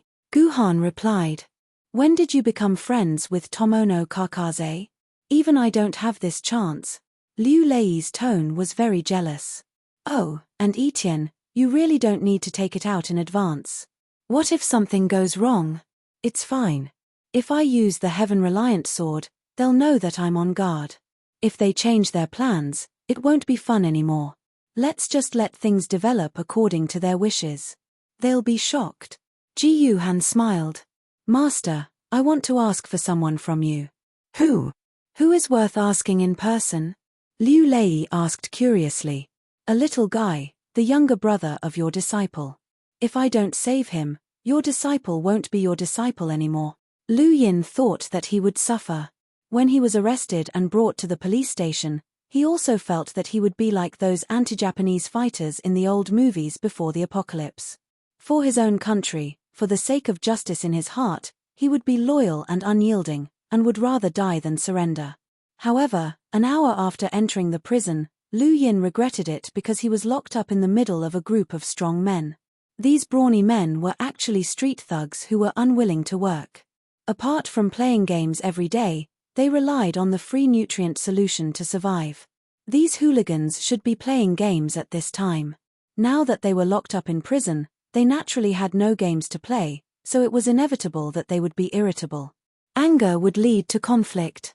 At first, Lu Yin had been obediently locked in a corner without saying a word, and no one had come to cause trouble for him. However, whenever a fight broke out in the cell, all sorts of flying weapons would hit Lu Yin's body from time to time. In this situation, Lu Yin had no other choice but to admit that he had screwed up. There would always be a winner and a loser in a fight.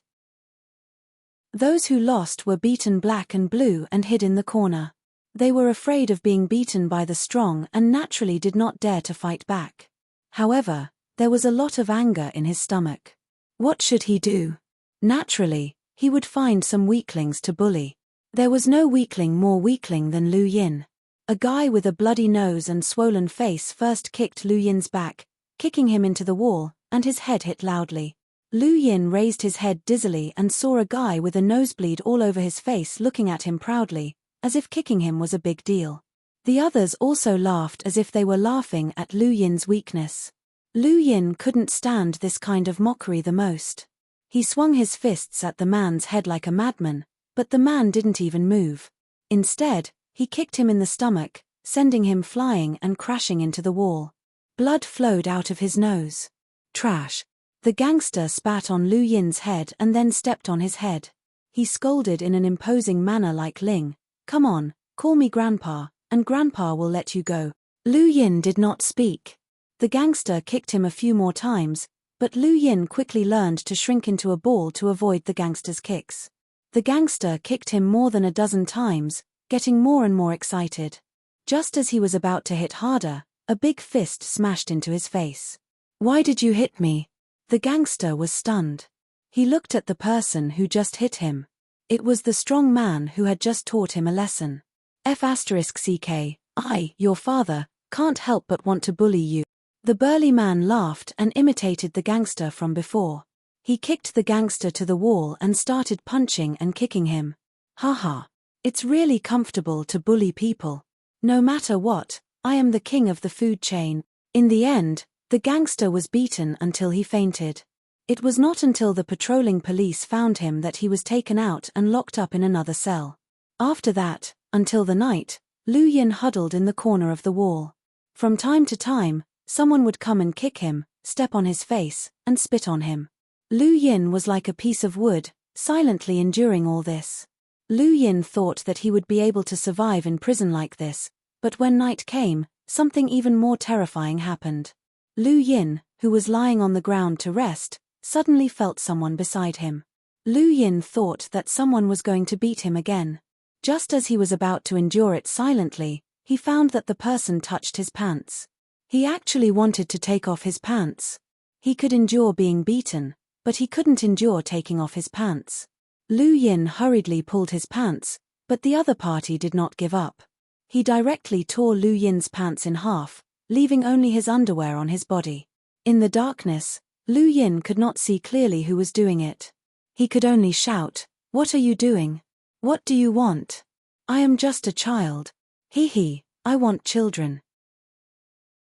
I have tasted all kinds of men, but I have not tasted a little kid like you. I think it should be very tight and comfortable. Ha ha ha." A rough man's voice said. "You are crazy. I am a man, not a woman." Lu Yin shouted. "That's right. If it was a daughter, I wouldn't be interested. It is good to be a man, good to be a man. Women are all bastards, running away with rich and powerful men. It's better to be a man. What's the point of conquering women? Conquering men is the greatest skill," the man said with a lecherous smile, causing the others to laugh. This kind of thing was too common in prison. These people were frequent visitors of the prison, so they often encountered the same thing. There were no women in prison, only men. Those men who did not have enough willpower could only be forcibly turned gay. The person who was about to force himself on Lu Yin was the strongest person in the prison, so no one was interested in stopping him. Instead, they were glad that they were hugging his ass. "Let me go. Don't touch me," Lu Yin shouted. "I am a good person. I came for justice. You can't treat a righteous person like me like this. You should deal with that animal Guhan. I am a good person. I am a righteous person." Lu Yin's words sounded strange. What was the use of saying that he was a righteous person at this time? It was a complete waste of time. However, this was the most painful thing in Lu Yin's heart. He came to protest for justice in the world, to punish evil people like Guhan. Why was he locked up in prison and humiliated like this? Why was he? He was on the side of justice. Ha ha ha, little boy, we are all righteous people here. We are all here to protest. We were caught together. Have you forgotten? The strong man laughed. Impossible. Lu Yin murmured. Since it is all for justice, how can you treat me like this? Hehe, little boy, it is normal that you don't understand. We don't know what justice is either. As long as we have money, it will be fine. Let me tell you, money is justice. The man touched Lu Yin's butt and suddenly thought of something. He asked with a smile, oh right, is your online name Lu Family Little Yin? How do you know my online name? Lu Yin was shocked. How did this man know his online name? Haha, it's simple. My online name is All for Justice. The burly man roared with laughter. Lu Yin, on the other hand, was completely dumbfounded. That was because the group he was in, the group that had organized the demonstration, and the group that was full of righteousness, had a username called All for Justice. What a righteous name. Naive guy, you always talk about justice. I should have guessed that it was you. Alright, stop struggling. Let Uncle Justice have some fun. There might be other uncles who want to have fun later. After saying that, he pounced on Lu Yin, wanting to remove the last defense on Lu Yin's lower body. Out of nowhere, Lu Yin mustered a burst of strength, and with boundless pain, he raised his head and bit the artery on the other party's neck. Logically speaking, it was almost impossible for a child to accurately bite a moving person's neck in the dark. However, it was as if Lu Yin had practiced this countless times. His first bite accurately bit the neck of All for Justice, on his artery. You stinking brat, how dare you bite me? You! The strong man realized that he had been bitten and scolded. However, before he could finish his sentence, his body seemed to have been sucked dry. He went limp and lay on Lu Yin's body motionlessly. Although the other party did not move, Lu Yin did not dare to let go. He could only bite deeper and deeper. 10 minutes later. Fart. Lu Yin spat out a mouthful of blood that reeked of blood and pushed the strong man's body away. His eyes flashed with a blood-red light. Seeing this light, the others who were watching were suddenly shocked. It was as if they had seen an evil ghost. All of their wretched thoughts were put away, and they did not dare to move again. Chapter 666. Early the next morning, when the police in charge of the prison checked the prison, they found the sturdy man's body. The burly man's corpse was in a very strange state. There were no visible wounds on his body, but his skin and flesh had shriveled up, as if he was a corpse that had been air-dried. This change shocked the police. They had never seen such a strange corpse. They asked the prisoners around them what had happened. But none of these prisoners dared to speak. They only dared to glance at Lu Yin, who was lying on the side.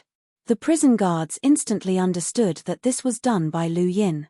But when these prison guards saw Lu Yin's very petite childlike body, they began to doubt their guess. They felt that it was impossible for Lu Yin to do this. Obviously, they didn't think that Lu Yin could do this with his size. But when they looked at the crowd with questioning eyes, these people looked at Lu Yin with incomparable horror, clearly telling them that it was Lu Yin who did it. Could it be that this kid really did it? There was no other way. Although the prison guards didn't care about the prisoners fighting in the prison, it was different if someone was killed. Now was a society governed by law. If someone died, they would also be held responsible. So they could only treat Lu Yin as a suspect. Although they didn't believe it, they could still use Lu Yin as a scapegoat when necessary. They had done this in the past. Little guy, get up. A prison guard walked to Lu Yin's side and gave him a kick on the butt. But he never thought that Lu Yin would suddenly jump up from the ground like a dormant beast. His eyes glowed with scarlet light as he stared at the prison guard's neck. The prison guard suddenly felt that his neck was always being bitten. What do you want? The prison guard's body trembled. He remembered that when he was an outsider, he once met a tiger, Yuan Ku. It also looked at his neck like this. The daytime sun shone on Lu Yin's eyes and made Lu Yin's eyes hurt. After the darkest night of his life, Lu Yin didn't seem to be used to the sun. He suddenly wished that he could return to the darkness, but it was a pity that this was not realistic. Fortunately, Lu Yin still had a bit of rationality left. He didn't bite the prison guard's neck like he did the night before. He just lowered his head and remained silent. Seeing Lu Yin's silent and timid appearance, the prison guard's courage seemed to have returned. He took out his baton and hit Lu Yin's head hard, making a crisp sound. He sternly scolded, "Let me ask you, did you kill this person?" "No, it has nothing to do with me." Lu Yin waved his hands. "Last night, this person wanted. Lu Yin was unable to finish his sentence. He stuttered because no man would be so embarrassed to say such a thing. "What does he want to do to you?" The prison guard, on the other hand, was filled with curiosity. In fact, he had already guessed what Lu Yin wanted to say, but he had asked on purpose. "He wanted to take advantage of me," Lu Yin said with his eyes closed. "Ha ha ha ha." The prison guard laughed wildly. "Not bad, not bad. People like you are the most popular in our prison, so you killed him, right?" Suddenly, the prison guard's laughter turned into coldness and seriousness. "It was because he wanted to rape you that you killed him for revenge, wasn't it?" "No. I never killed anyone. He died on his own, it has nothing to do with me." Lu Yin insisted. It's not up to you to decide whether you killed him or not, it's up to us to decide. But that's fine, come with us, we're going to change your cell. You're now a murder suspect." The prison warden let out a sigh of relief, at least he found a scapegoat. Let me go, I didn't kill anyone, I'm not going anywhere." Lu Yin struggled desperately. 2 or 3 prison guards immediately came up and grabbed Lu Yin's frail body. They were ready to escort him to another cell. At this time, they heard the sound of a cell door opening. What? Why is it so messy inside?" A prison guard brought 2 people into the cell. As soon as he saw the mess in the cell, he guessed that something might have happened. He habitually wanted to cover up this matter, but he immediately realized that with 2 people behind him, it was impossible to cover up. This made him feel a headache. "Captain, it's like this. This brat killed someone." The prison guard quickly said. "What? Killed someone?" The prison guard leader shouted, "Hurry up and arrest this suspect. We can't let any sinner go." "Understood, Captain." The prison guard smiled and was about to drag Lu Yin away. "Wait, where did he kill someone? Let me see." Guhan walked straight to the front and saw Lu Yin being dragged by 3 prison guards. "Little Yin, what's wrong? How could you kill someone?" Lu Shihua also rushed over, wanting to hug his little brother. "Are you saying that this brat killed someone?" When the prison guard leader saw this situation, he knew that this was bad. This suspect might be the person the sword wielder was looking for. This was big trouble. "Captain, there's no mistake. The dead person's body is lying next to this person. Also, we just observed that there is a trace of blood on the side of this brat's mouth. Later, we will take the blood to test, and everything will be revealed." The prison guard said confidently. "All right, then go and test it," Guhan said with a smile. "Sister, who is this person?" In the laboratory, Lu Yin asked curiously while eating the food that Lu Shihua brought. Although this man was wearing a mask, his figure was somewhat familiar, as if they had seen each other every day. "He is sister's master." Lu Shihua originally wanted to say friend, but after thinking about it, she changed friend to master. This was because she felt that if she said friend, Ji Yuhan might be unhappy, and she didn't want Ji Yuhan to be unhappy. "Master?" Lu Yin felt a little strange. When did his sister have a master? Why didn't he know?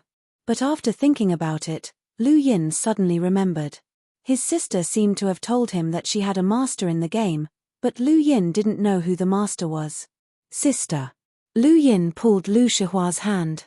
"Is this your master in the game? Is he powerful? What level is he as a sword wielder in the game? Is he a sword wielder in real life? Why are the prison guards so afraid of him?" Lu Yin asked a series of questions, and Lu Shihua didn't know how to answer. Moreover, Lu Shihua didn't know if she should answer these questions. Would it make Guhan unhappy? Lu Shihua looked at Guhan with a questioning gaze, and Guhan nodded in agreement. "Yes, this is sister's master in the game. Master is a famed sword wielder in the game, and a treasured sword wielder in real life. Lu Shihua answered simply. A famed sword wielder. Lu Yin was shocked. He didn't expect his sister to have such a powerful master. Then, sister, do I still have to stay in prison? Lu Yin asked excitedly. It seemed like this sword wielder was here to save him, so he would definitely be able to get out of this prison and no longer have to stay in this damn place. Kid, don't you hate things like privileges the most? Why don't you care anymore today? Lu Shihua looked at Lu Yin strangely. This kid always talked about things like fairness, equality, democracy, freedom, and universal love. He even got locked up for protesting in pursuit of these things. Could it be that this was the reason why he understood? I don't care anymore. I don't care about those things anymore. They're all lies. Lu Yin said angrily. Thinking about the face of the group leader in prison, and thinking about how he was only left with his underwear, Lu Yin felt a wave of shame welling up in his heart. He didn't want to remember that horrible night ever again. He felt like an idiot, an idiot, an idiot. He was sold by someone, but he still helped them count their money. It's good that you understand. I already knew that you would be tricked by others, but I didn't expect you to be tricked so badly. Lu Shihua sighed. It was Big Sister who asked Master to save you. Tell me honestly, did you kill that person just now? Do you really know how to kill people? I killed him. Lu Yin lowered his head and said timidly, but he immediately raised his head with a look of fear on his face. Sister, I don't know how I killed him either. I only bit him once on the neck, and he became like that. I really didn't want to kill him. What do? You really killed him. Lu Shihua was a little panicked. The education she had received for a long time told her that Lu Yin should pay with his life. But if she really wanted her brother to be buried with that scum, this was something Lu Shihua couldn't accept. She definitely couldn't watch her brother get shot. Don't worry, it's fine. I know everything. They won't be able to find anything. Gu Han, who had been silently listening to the conversation between the siblings, said. As soon as he spoke, Lu Shihua felt reassured. Sure enough, after waiting for 10 minutes, the head of the prison guards came out with the examination report.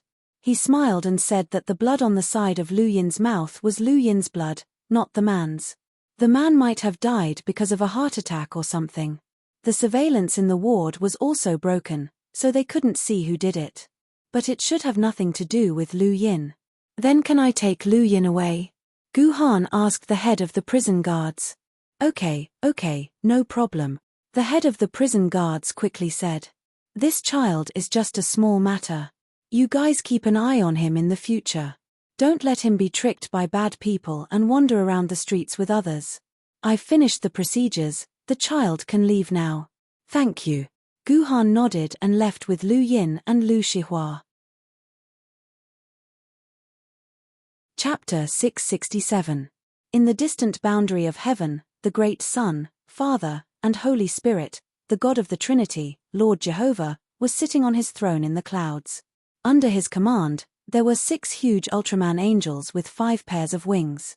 All of them had their eyes slightly closed, and their faces were solemn and full of holiness. I feel it.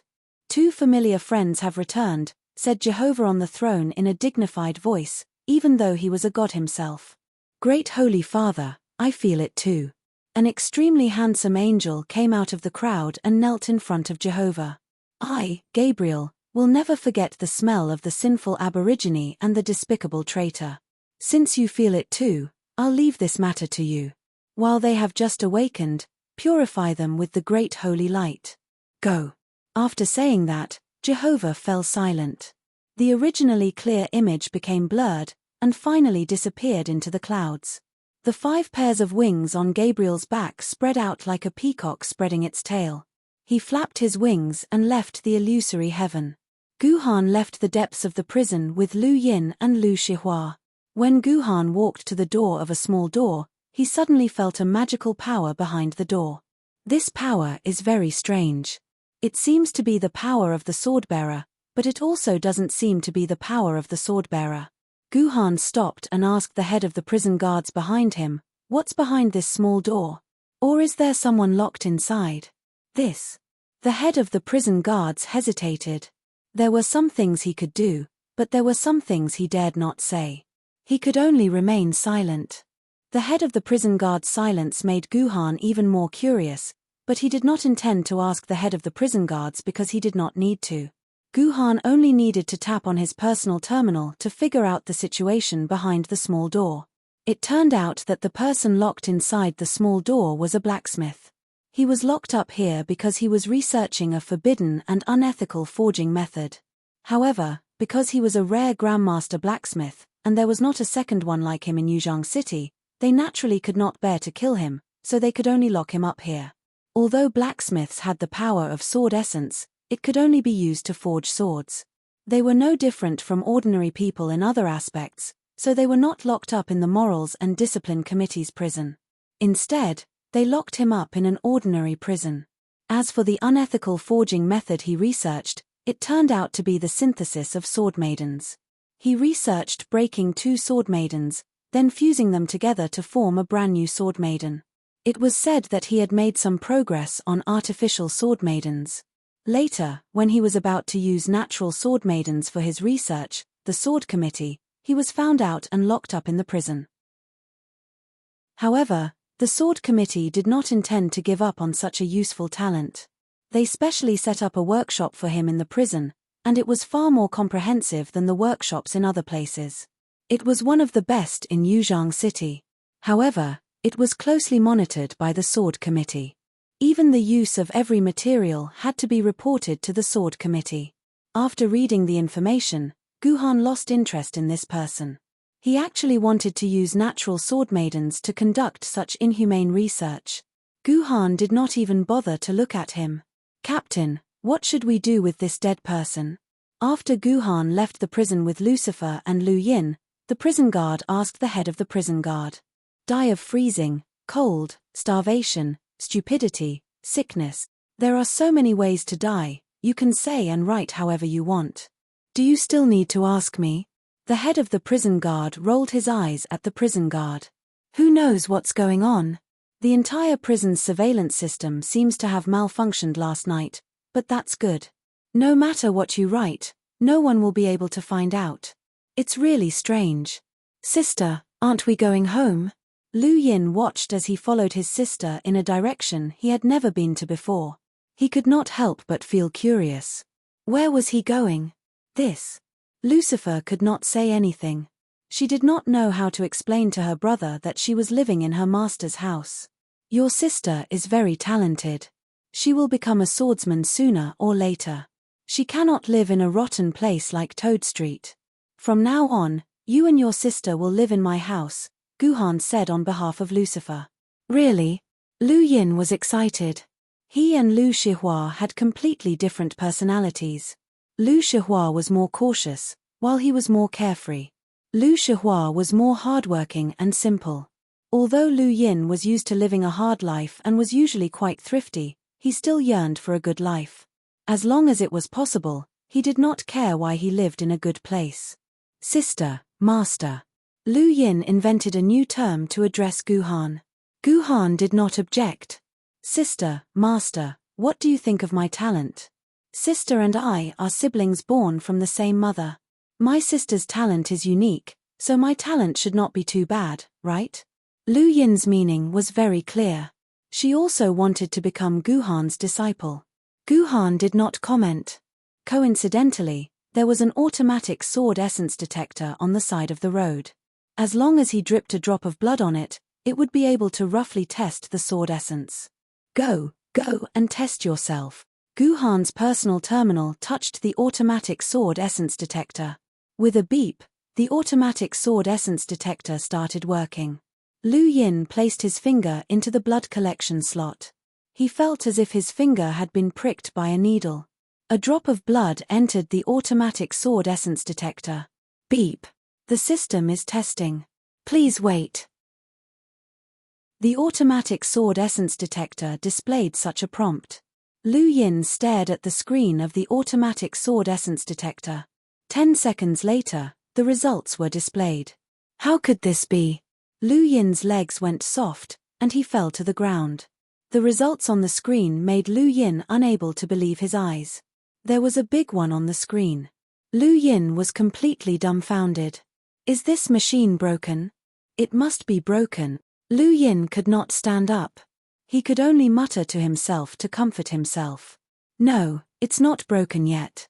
Guhan helped Lu Yin up from the ground. You are not 18 yet. This is not your final outcome. Is that so? You scared me to death. Lu Yin calmed down a little. Although he knew that Guhan's words were mostly to comfort him, he could only choose to believe Guhan because this was the answer Lu Yin wanted to hear. However, in reality, Guhan did not think that Lu Yin had any hope of becoming a sword-bearer. Even he, Guhan, had 9 quarks of sword essence when he was 14 years old. Generally speaking, the growth rate of sword essence in a human's body was faster the younger one was. After 14 years old, although it could still grow, the speed was more than 10 times slower than when they were young. There was a 99% chance that even when Lu Yin was 18 years old, he would only have 1 quark of sword essence. However, this 1 quark of sword essence was too strange. Since ancient times, humans had the least amount of innate sword essence on record, and that was 5 quarks. It seemed that Lu Yin had broken a world record. After this, Lu Yin fell silent. Even when he saw the unique and luxurious Phoenix restaurant, he could not arouse any interest. He seemed to have lost all hope for his future. Come and have some tea. When Mayun brought Long Xiaoya over with a plate of tea and placed a cup of tea for Guhan and the others, Lu Yin picked up the teacup in a daze and poured a mouthful of tea into his mouth.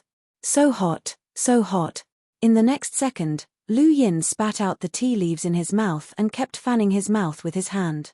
This guy didn't even look at the temperature of the tea before pouring it into his mouth. Lu Yin's lips were blistered from the heat.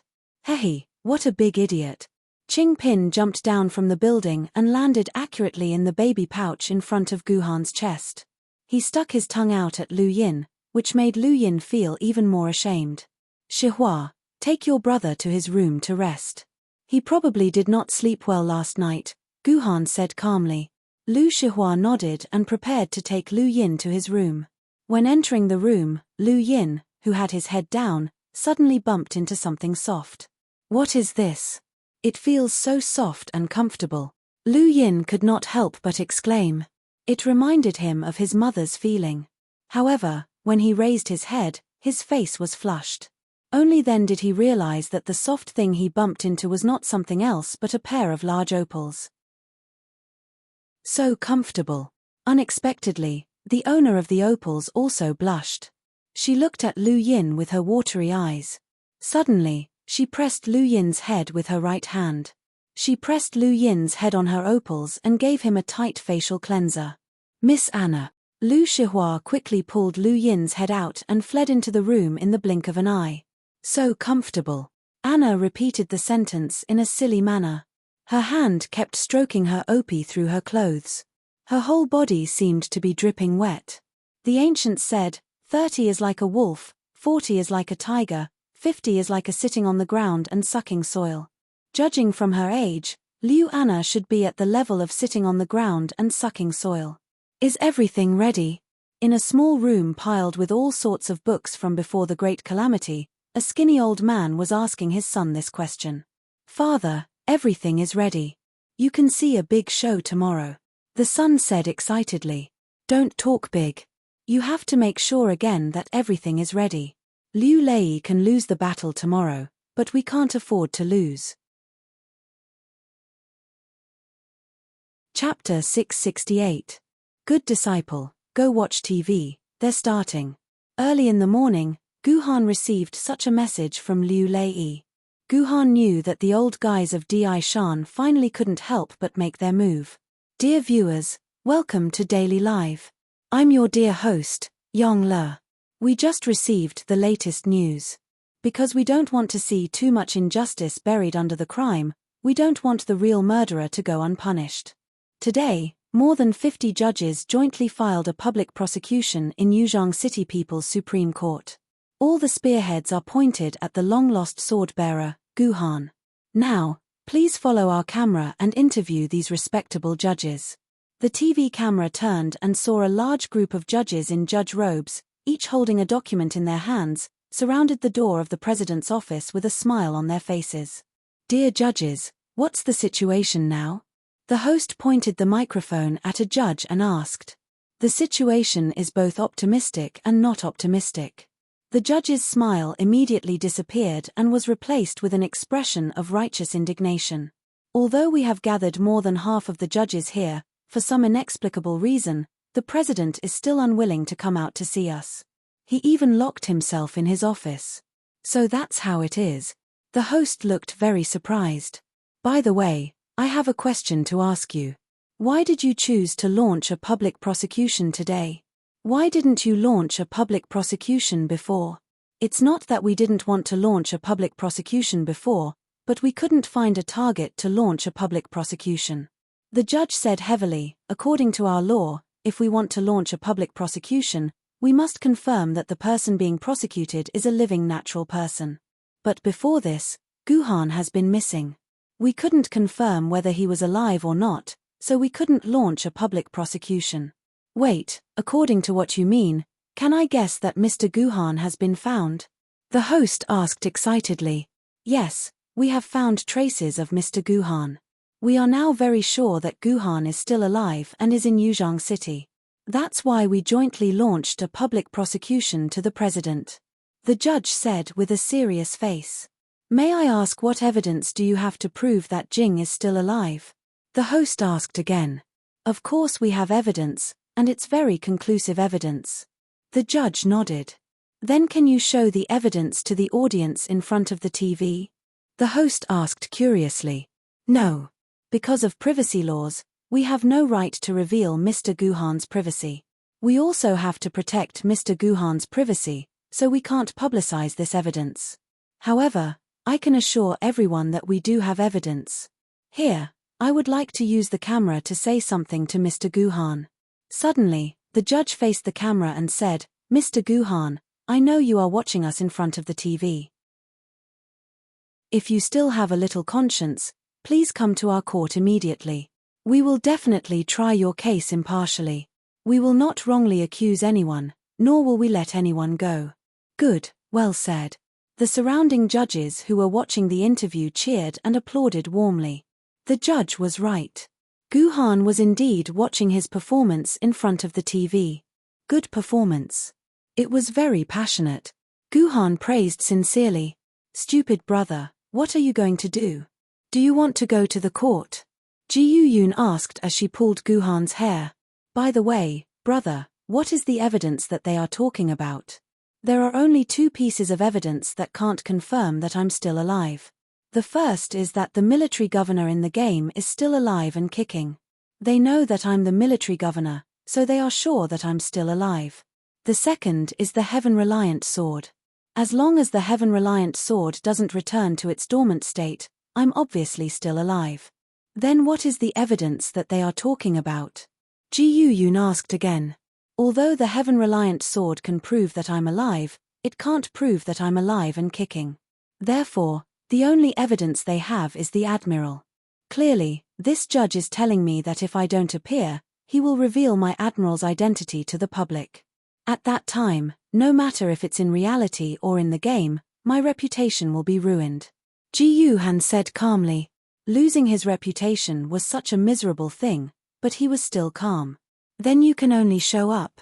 Unless you plan to expose your identity as the military governor," Ji Yun said with a grin. "Of course I have to show up." Guhan smiled. "But not now. Their performance isn't over yet. We can't be the bad guys. The door is open. The door is open." A group of judges shouted excitedly. At that moment, the door to the director's office slowly opened. A white-haired director walked out of the office.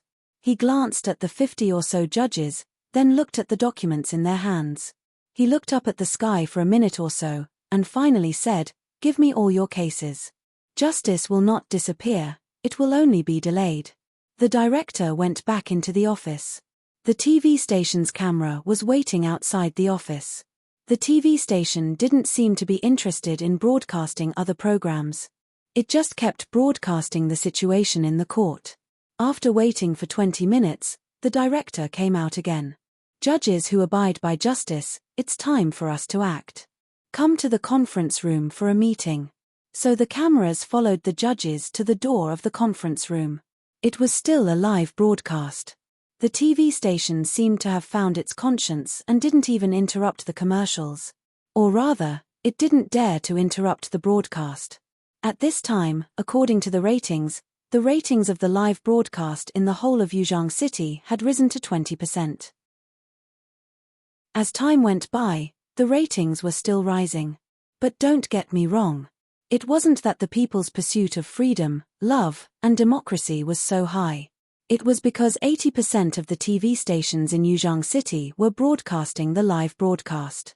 Even some TV stations directly controlled by the Sword Commission, which had always been under Liu Lei's control and hadn't intervened in the Guhan case, began to broadcast the live broadcast. It seemed that the whole TV industry had found their conscience. As time went by, the ratings gradually rose to 40%. At this time, the door of the conference room was opened. 50 judges came out in a line. The last one to come out was the director. The director looked at his subordinates solemnly and said proudly, "Issue a subpoena. Ask Mr. Guhan to come to the court. He is now a suspect." Since ancient times, the court had issued subpoenas in the office. An office clerk would fill in the subpoena silently and then mail it to the suspect through 2 channels, mail and the internet. No judge had ever announced the subpoena to the media after leaving the conference room. In layman's terms, it was a show. But there was no doubt that this was a success. Whether it was the judge in the TV or the audience outside the TV, after hearing the dean's words, they all applauded in unison. The applause lasted for a long time. It was as if each of them had completed a supreme mission, and Ji Yuhan had become a bug that increased their fame. "Director, how can we contact Mr. Guhan?" the reporter asked again. "There are 3 ways. The first is to send a paper subpoena, the second is to send an internet message, and the third is to make a call." After that, the director took out his personal terminal. "I'll call Mr. Guhan now and ask him to come to our court in person." In an instant, the cameras focused on the director's personal terminal. The director entered the complex court system, found Guhan's name registered in the system, and then gently tapped on it to make a call. The next second, the personal terminal on Guhan's hand rang, indicating that there was a new communication request for Guhan, and Guhan could choose whether to accept it or not. Qing Pin, Ji Yun, and Long Xiaoya, who was sweeping the floor next to him, all looked at Guhan to see how he was going to deal with this matter and this tricky communication problem. "Hello, what's the matter?" So he didn't speak, but quietly connected his personal terminal and said such a sentence very calmly, as if everyone was receiving a call from a stranger. "Hello, what's the matter?" Like a repeater, a few seconds later, the same voice came from the TV. The director's personal terminal was in hands-free mode, and Guhan's voice was transmitted to the ears of every household through the reporter's microphone. "What?" He actually answered it. The director and the reporter were both dumbfounded. They thought that Guhan would still use disappearance to hide and play with them like before. They were mentally prepared to respond to a dozen or 20 subpoenas. The director and the reporter took it for granted that Guhan would still refuse. They had already prepared a draft in their minds on how to criticize Guhan after Guhan refused, but they never expected that Guhan would actually answer this communication. They were stuck there and didn't know what to say at all. They were silent for 7 or 8 seconds. "Hello. If you don't speak, I'll hang up," Guhan said on the other end of the communication. Don't hang up." The director seemed to wake up from a dream and said nervously into the communication, "I am the director of the Yuzhong People's Supreme Court. I am now representing the Yuzhong People's Supreme Court to inform you, please come to our court within 3 days to accept our questioning. I refuse." On the other end of the communication was Guhan's contemptuous voice. "I am the sword bearer. The Yuzhong People's Supreme Court has no right to question me, unless you call in the Discipline Inspection Commission. I will only accept subpoenas from the Discipline Inspection Commission. Goodbye." Chapter 669. I can't believe Mr. Guhan finally showed up. After a long time, the reporter reacted and said excitedly, Mr. Director, let's contact the Commission for Discipline Inspection and issue a subpoena to him. Let's see what he has to say then. The reporter said it lightly, as if contacting the Commission for Discipline Inspection and issuing a subpoena was a simple matter. But in fact, the director knew very well that it was almost impossible. Because from the beginning, the Commission for Discipline Inspection and their court were not on the same path. Liu Lei had been the chairman of the Commission for Discipline Inspection for 10 years. The entire Commission for Discipline Inspection could be said to be Liu Lei's personal property. The leaders of the commission were all Liu Lei's subordinates. Liu Lei's control over the commission was unquestionable. This was also the reason why the Commission for Discipline Inspection did not make a move during the entire incident. They received Liu Lei's order to stay put. If the person behind the director could control the Commission for Discipline Inspection, or not completely, just a part of it, then the one who would make a move would not be the Yuzhong City People's Supreme Court, but the Commission for Discipline Inspection that directly managed the sword-bearers. Just like Guhan said, in the entire incident, the Yuzhong City People's Supreme Court actually had no right to intervene. It was only because the victim was an ordinary person that the Yuzhong City People's Supreme Court could vaguely intervene. Commission for Discipline Inspection? A drop of cold sweat appeared on the director's forehead. In his script, Guhan would not answer the call. But he never expected that Guhan would answer it. Now he did not know how to act, because this part was not in the script. Mr. Director, Mr. Director. The reporter who did not know what was going on was still urging the director. The sweat on the director's forehead increased. Just as the director was about to escape, a life-saving call came through. Hello, I am.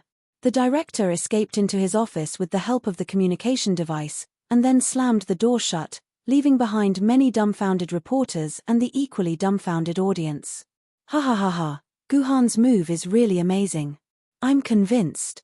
On the Yuzhong City Forum, an audience member wrote, "How is this powerful? Tell me." Someone in the crowd immediately asked. As a result, the previous audience member told them about the stakes in this matter. Only then did the others suddenly realize that there was actually so much fishy going on here. Then isn't this the end of the joint prosecution? Is that Guhan going to get away scot-free again? An audience member said indignantly, or rather, most of the audience members said indignantly. After more than 10 days of brainwashing by TV programs, magazines, and other news media, almost 80% of the citizens of Yuzhong City thought that Guhan was a bad person, a devil, and an unforgivable sinner. So when they heard that the joint prosecution couldn't do anything to Guhan, they felt angry and confused. Sigh, that's about it. I told you that Yuzhong City's judicial system is 2F** ked up. The forum was filled with pessimistic voices. It seemed that Guhan's counterattack had won this time. This time, the joint prosecution had failed. But unexpectedly, after more than 10 minutes, the door of the director's office opened again. This time, the director walked out calmly and appeared in front of the cameras again. Mr. Director, what do you plan to do next? Are you going to leave this matter unsettled again? A reporter asked loudly. No, absolutely not. This matter will not be left unsettled. The director said loudly and righteously, even if I know it's a failure, even if I know that there are people behind this, I will still send a message to the Commission for Discipline Inspection. I must let everyone know that there is still justice in this world, and there is still a group of righteous judges here. Clap, clap, clap, clap. The director's speech caused a burst of applause. All the reporters clapped at the same time, cheering for the director's righteous roar. The director once again violated the court's work rules. According to the rules, to file a joint prosecution with the Commission for Discipline Inspection, it must be approved by the 5 judges and the director in a meeting at the same time. At the same time, this joint prosecution was also carried out secretly through official channels. It must not be made public, let alone announced in front of so many news outlets. Of course, in the face of power, these rules became unimportant. Moreover, the audience would not blame them for breaking the rules. They would only continue to praise them, thinking that they were good judges who truly made decisions for the people. In fact, in the past 10 minutes, in the office, the director received a mysterious message. This message secretly ordered the director to contact the Commission for Discipline Inspection in public. The director understood in his heart that this was to prove the connection between the Commission for Discipline Inspection and Guhan. Once the Commission for Discipline Inspection made a joint prosecution, it would leave a bad impression on the people of Yuzhang City. At that time, they might even be able to get a few positions in the Commission for Discipline Inspection. Therefore, in front of the camera, the good director who made decisions for the people called the Commission for Discipline Inspection. "Hello, this is the office of the Commission for Discipline Inspection. What can I do for you?" On the other end of the call, a standard sweet female voice said. "Hello, this is the Supreme Court of Yuzhang City. I wish to contact the chairman of the Commission for Discipline Inspection," the director said calmly. According to the director's plan, he should be obstructed here because the Supreme Court of Yuzhang City and the Commission for Discipline Inspection were not on the same level. As the director, he did not have the right to talk to the chairman of the State Council. If his luck was bad, this call would end here. "Okay, we understand. Please wait a moment, I will contact the chairman." It seemed like the director's luck was good. The office operator did not make things difficult for him, nor did he use bureaucratic jargon. Instead, he directly contacted the chairman. Less than 10 seconds later, a deep male voice appeared in the address book. "Hello, I am Sinew Sword Spirit, Maro Yepeng." Sinew Sword Spirit was the chairman of the Commission for Discipline Inspection and also Liu Lei's old subordinate. Back then, he only had half his body left and was saved by Liu Lei. Therefore, he was loyal and obedient to Liu Lei. The entire Yuzhang City was extremely afraid of Sinew Sword Spirit. In the entire Yuzhang City, there were at least 1,000 sword-bearers who had been treated by Sinew Sword Spirit. This was a demon through and through. When the audience in front of the TV heard Sinew Sword Spirit's voice, they all felt fear from the bottom of their hearts. "Hello, I am the director of Yuzhang City's Supreme Court. I wish to..." Before the director could finish, he was rudely interrupted by Sinew Sword Spirit. "I know you. I am watching the live broadcast. Otherwise, I wouldn't have asked her to put me through."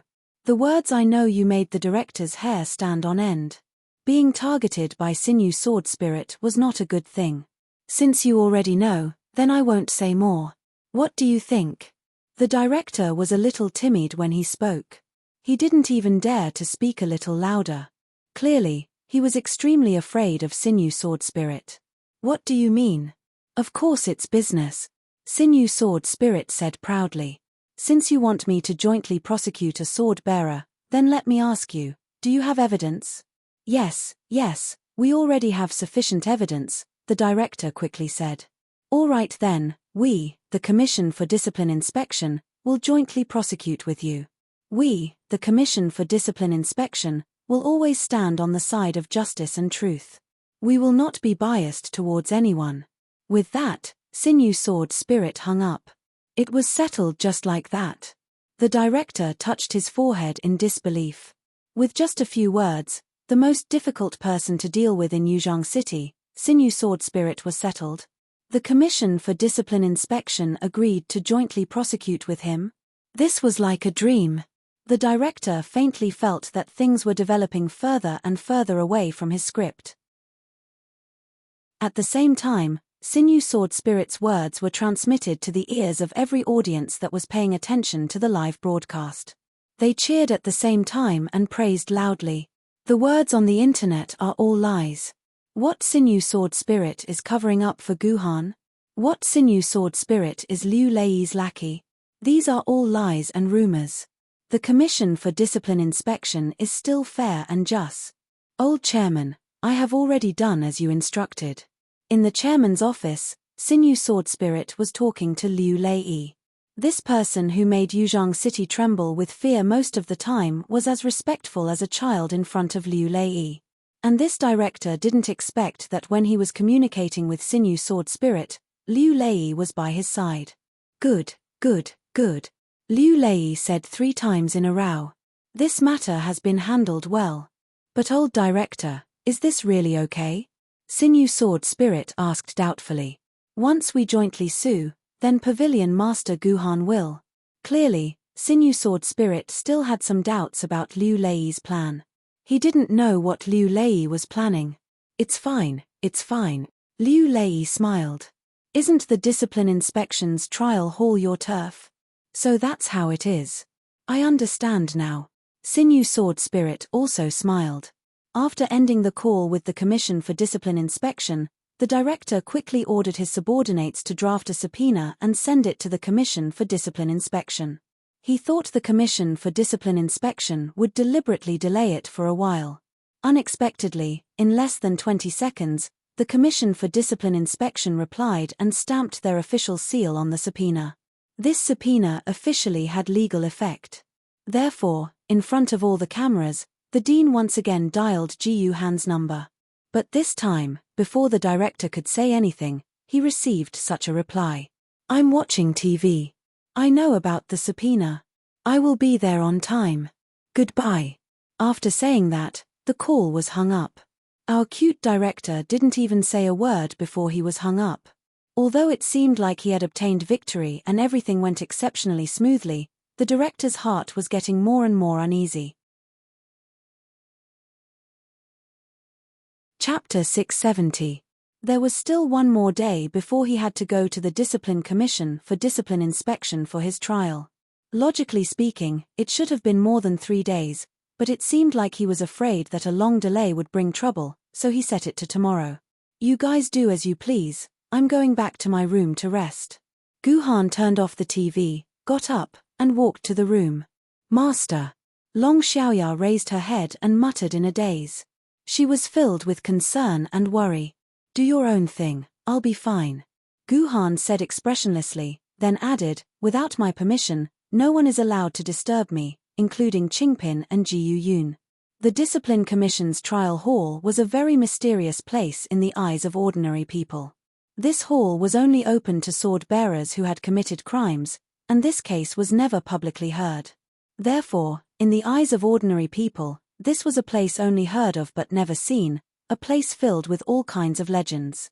And today, for the first time, this hall was open to all the reporters and media to broadcast the most famous case in Yuzhang City in the past few decades. All the major media and reporters arrived early, setting up their cameras, facing where the defendant stood, waiting for the plaintiff, the defendant, and the judge to arrive. The first to arrive was the plaintiff's family. The deceased son was still wearing mourning clothes, a white scarf tied around his head, and a big injustice written on his mourning clothes. Originally, they were going to bring the banners in, but unfortunately, they were stopped by the guards at the door, and the banners were confiscated. Perhaps it was because of his fear of this mysterious place, the son of the deceased, who had been crying every day in front of the temporary swordsman service center, was abnormally quiet at this time. He didn't say a word, and beads of sweat constantly dripped from his forehead, showing that his heart was not calm. The second wave to arrive was the Discipline Commission members. The Discipline Committee was made up of 7 Discipline Committee members, and the leader was naturally Sinew Sword Spirit. The rest were all famed sword-level swordsmen, and all of them were famed for their fairness and prestige in the swordsman circle. Only these kind of swordsmen could make the unruly swordsman plead guilty and submit to the law. Of course, besides them, there were also the 3 judges of the Supreme Court of Yuzhang City. They were also sitting on the bench, but their seats were in the corner, showing their awkward position. The third wave to arrive were the onlookers. The Discipline Commission's trial hall was unexpectedly large, able to accommodate around 1,000 people. Usually, only the swordsmen would attend the trial, ordinary people were not qualified to come here. Unexpectedly, the people sitting in these 1,000 seats were all ordinary people. Not a single one of them was holding a sword. These people were randomly selected by the highest level AI. Besides them, there were many gray-haired old men sitting on the special seats in the front row. They were the elders of Di Shan's family. As the masterminds of this event, it was time for them to show themselves. In fact, these people were never afraid of surfacing, because they and Liu Lei knew very well in their hearts who their opponents were. Now that it was time to decide the winner and the loser, They naturally had to appear at the first scene, waiting for their victory or defeat. After a period of waiting that wasn't long, but felt like an eternity, the clock finally stopped at 8 o'clock. The long sword in the hand of the Shin-Yu sword spirit let out a clear sword cry, announcing the start of the joint trial between the Discipline Commission and the Supreme Court of Yuzhang City. Bring the accused sword-bearer Guhan here. The Shin-Yu sword spirit gave the order, and then the small door of the trial hall opened. Guhan, accompanied by 2 sword-bearers, came to the defendant's stand. The defendant's stand was surrounded by an alloy cage made of dimensional crystals. This was used to prevent the accused from hurting people, and was standard equipment in every court or trial hall. The calm Guhan glanced at the cage, then stopped and refused to go in. Sword-bearer Guhan, please enter the cage. The Shin-Yu sword spirit sitting on the judge's stand said loudly, Mr. Chairman, what is my status now? Guhan looked at the Shin-Yu sword spirit and asked, Didn't I say it already? You are the sword-bearer Guhan. The Shin-Yu sword spirit replied stiffly, All right, since I am also a sword-bearer, then I am not a suspect, nor am I a prisoner. I shouldn't be in this cage. Guhan replied with a cadence. Nonsense. Everyone who is being tried should be judged in the cage, and you are no exception. The person who said this wasn't the Shin-Yu sword spirit, but the judge sitting on the edge of the bench. Unfortunately, Guhan didn't even look at the judge, treating him as if he didn't exist. Guhan's eyes were only on the Shin-Yu sword spirit. That makes sense. Let's do as you say, you don't have to stand in there. The Shin-Yu sword spirit nodded and agreed with Guhan's words. He ordered someone to move the stool out of the cage and placed it behind Guhan's butt. Guhan sat down naturally. Next, the plaintiff will speak first. Plaintiff, tell us, what did the sword-bearer Guhan do to you, and what law did he break? Tell us all your grievances, and we will uphold justice for you, the Shin-Yu sword spirit said to the plaintiff. Then the plaintiff stood up, wiped the sweat from his forehead, and wiped the tears from the corner of his eyes, and complained in a tearful voice. The plaintiff's speech was very long, about a few thousand words.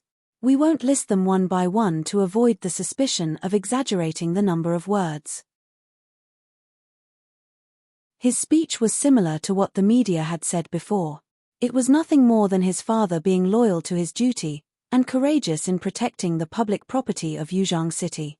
But this Guhan didn't allow any explanation, and killed his father indiscriminately, and it was such a cruel way to behead him. He asked the Commission for Discipline Inspection to punish Guhan harshly, deprive Guhan of all his positions and privileges, and then give him a life sentence.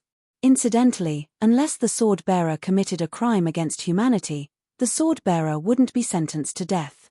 The defendant, sword-bearer Guhan, have you heard the plaintiff's complaint? The Shin-Yu sword spirit asked Guhan.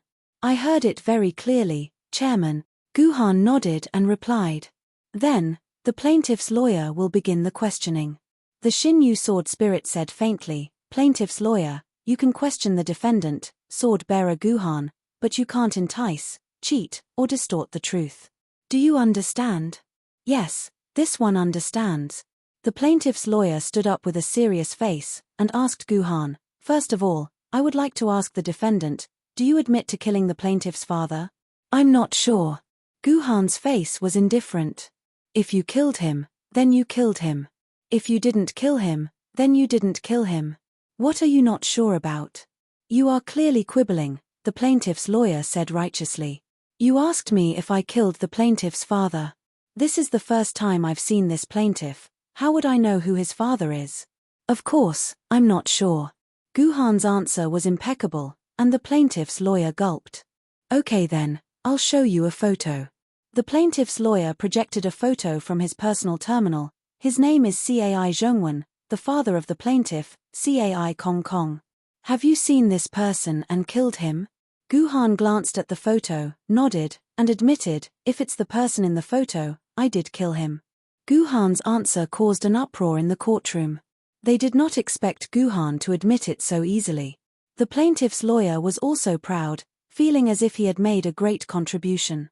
So, he continued to ask, let me ask you again, did you cruelly cut off Mr. Cai Zhongwen's neck with a sword?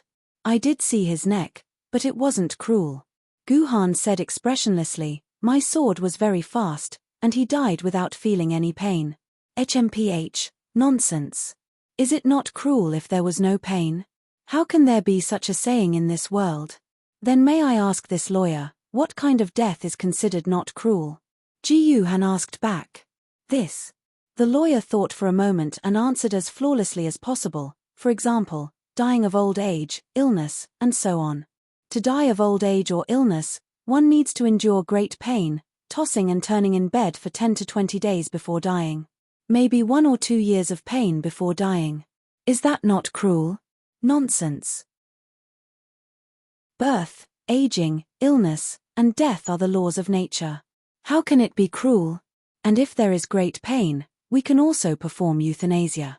There won't be any pain, the lawyer said angrily. Then, if there is a chance, Mr. Lawyer, you can experience it. I promise that my swordsmanship will definitely be more peaceful than euthanasia. Guhan sneered. Mr. Chairman, I protest. This man is threatening my personal safety. The lawyer raised his hand and said. Sword-bearer Guhan, please watch your words.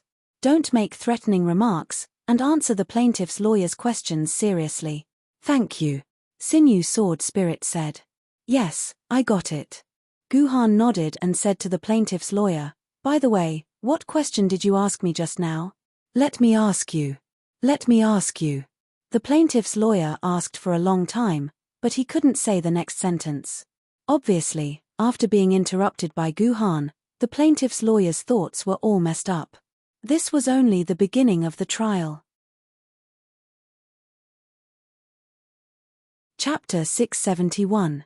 In the following trial, the plaintiff's lawyer asked Guhan a lot of questions, and Guhan answered them very clearly. The whole scene seemed to have calmed down and returned to normal. At the end of the questioning, the plaintiff's lawyer finished all the questions and was ready to make a concluding statement. Guhan suddenly asked a question. This was the first time Guhan took the initiative to ask a question. He asked, Mr. Lawyer, how many people are there in your family? Are they living well? Sword-bearer Guhan, what do you mean by this? Are you trying to threaten me? As he said this, a few drops of sweat appeared on the lawyer's forehead. He thought that the reason why Guhan asked him this question was to secretly threaten him, to use the safety of his family to threaten him. No, Mr. Lawyer, please don't misunderstand. I just want to know the answer to this question, Guhan said with a smile. Okay then, I'll tell you. There are a total of 5 people in my family. They are living well, and they are very healthy. If something happens to them, you can't escape responsibility, the lawyer said loudly. Guhan didn't say anything else. Instead, he gestured for the lawyer to make a concluding statement. Mr. Chairman, after my questioning, I can basically confirm the fact that the defendant, sword-bearer Guhan, did indeed kill the plaintiff's father, Cai Zhongwen, and it was by beheading him. This is an extremely vile act, and I hope the plaintiff can have a fair trial, the plaintiff's lawyer said as he wiped the sweat off his forehead. Defendant, sword-bearer Guhan, now it's your turn to speak. Because you didn't hire a lawyer, the ethics committee allows you to defend yourself, Sinew Sword Spirit said. Okay then, I'll say a few words. I didn't want to defend myself. Guhan stood up. Just now, I discussed the topic of cruelty with the plaintiff's lawyer. Everyone may think that I'm being unreasonable, deliberately disturbing the audience, and engaging in a boring debate. As for my question about whether your family is safe, you also think that I'm threatening you. Am I right? The audience was whispering, and no one answered Guhan's question. However, one could tell from their angry eyes that they all thought so.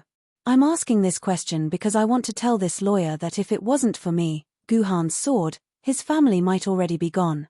Maybe it's in Yuan Ku's stomach and has probably become fertilizer by now. I, Guhan, admit that I killed the plaintiff's father, but I didn't do it for myself. I did it for the lives of the 3 million people in the core area of Yuzhong City, as well as the lives of the 40 million ordinary people in Yuzhong City. I, Guhan, not only am I not at fault for killing people, but I have done meritorious service. These days, I've been very puzzled. Why are you so angry with me? Will such resentment me? It's as if I'm a sinner for all eternity. Everyone may know that I've been missing for the past few days and only appeared today. Do you know why? Guhan projected a photo from his personal terminal. The photo was of a medical pod. In the medical pod, there was only a person's head lying there. Below the neck, a small part of the shoulder had grown back. If one looked carefully, they could see that the head was actually Guhan's. This is my situation for the past 10 days. I was injured, very seriously injured, and only my head was left. If it wasn't for a kind person who saved my head and sent it to the hospital, you would have no chance to put me on trial. Guhan smiled and put the photo away. I always thought I was a hero. In order to save Yuzhang City, I was willing to sacrifice my life. But I didn't expect that someone would stab me in the back. This made me very disappointed. I'm disappointed in this city. I wonder if I should have saved this city in the first place. Maybe I should have just let it disappear with the wind. Hearing Guhan's self-defense, the onlookers suddenly realized why Guhan had been missing for so long. It turned out that he was seriously injured to the point where only his head was left. He was fighting for Yuzhang City, so he was actually a hero. The onlookers were talking about it, and their bad impression of Guhan also disappeared a lot. Then the question was, Guhan's head had always been on his neck, and it had never been separated. Where did this photo come from? The answer was very simple. Naturally, it was forged by Guhan. Who said that the protagonist couldn't forge evidence? Guhan was not a person who would waste time on an insignificant problem. As long as he could win, it didn't matter if he forged a few photos.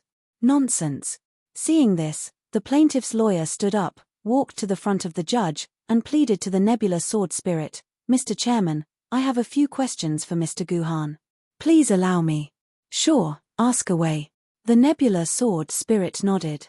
"Mr. Guhan, after listening to your defense, I have a lot of questions. I wonder if you can answer them," the lawyer said. "Up to you." Guhan sat down. "First of all, although I don't know much about medical pods, I know that a treatment like physical regeneration isn't something an ordinary medical pod can achieve. We can see that you, who are in the medical pod, have actually recovered part of your body. Is there such a miraculous medical pod in the world?" The lawyer asked confidently. "It seems that you really don't know enough about medical cabins." The one who answered this question was not Ji Han, but the Xinyu sword spirit who was sitting in the judge's seat. "I will answer this question on behalf of Mr. Ji Han. There are indeed medical pods that can regenerate one's body in this world. As for the other details, it is not something you can know. This is confidential, Mr. Lawyer." "Oh." The lawyer's face turned red, but he immediately calmed down.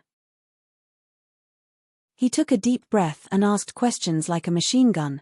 "The Sword Committee released your missing person notice for a total of 13 days. In other words, during the 13 days after the apocalypse, the Sword Committee didn't know about your situation, nor did they know where you were. As far as I know, it only takes a few hours for your body to be reborn. So, why did you hide after a few hours?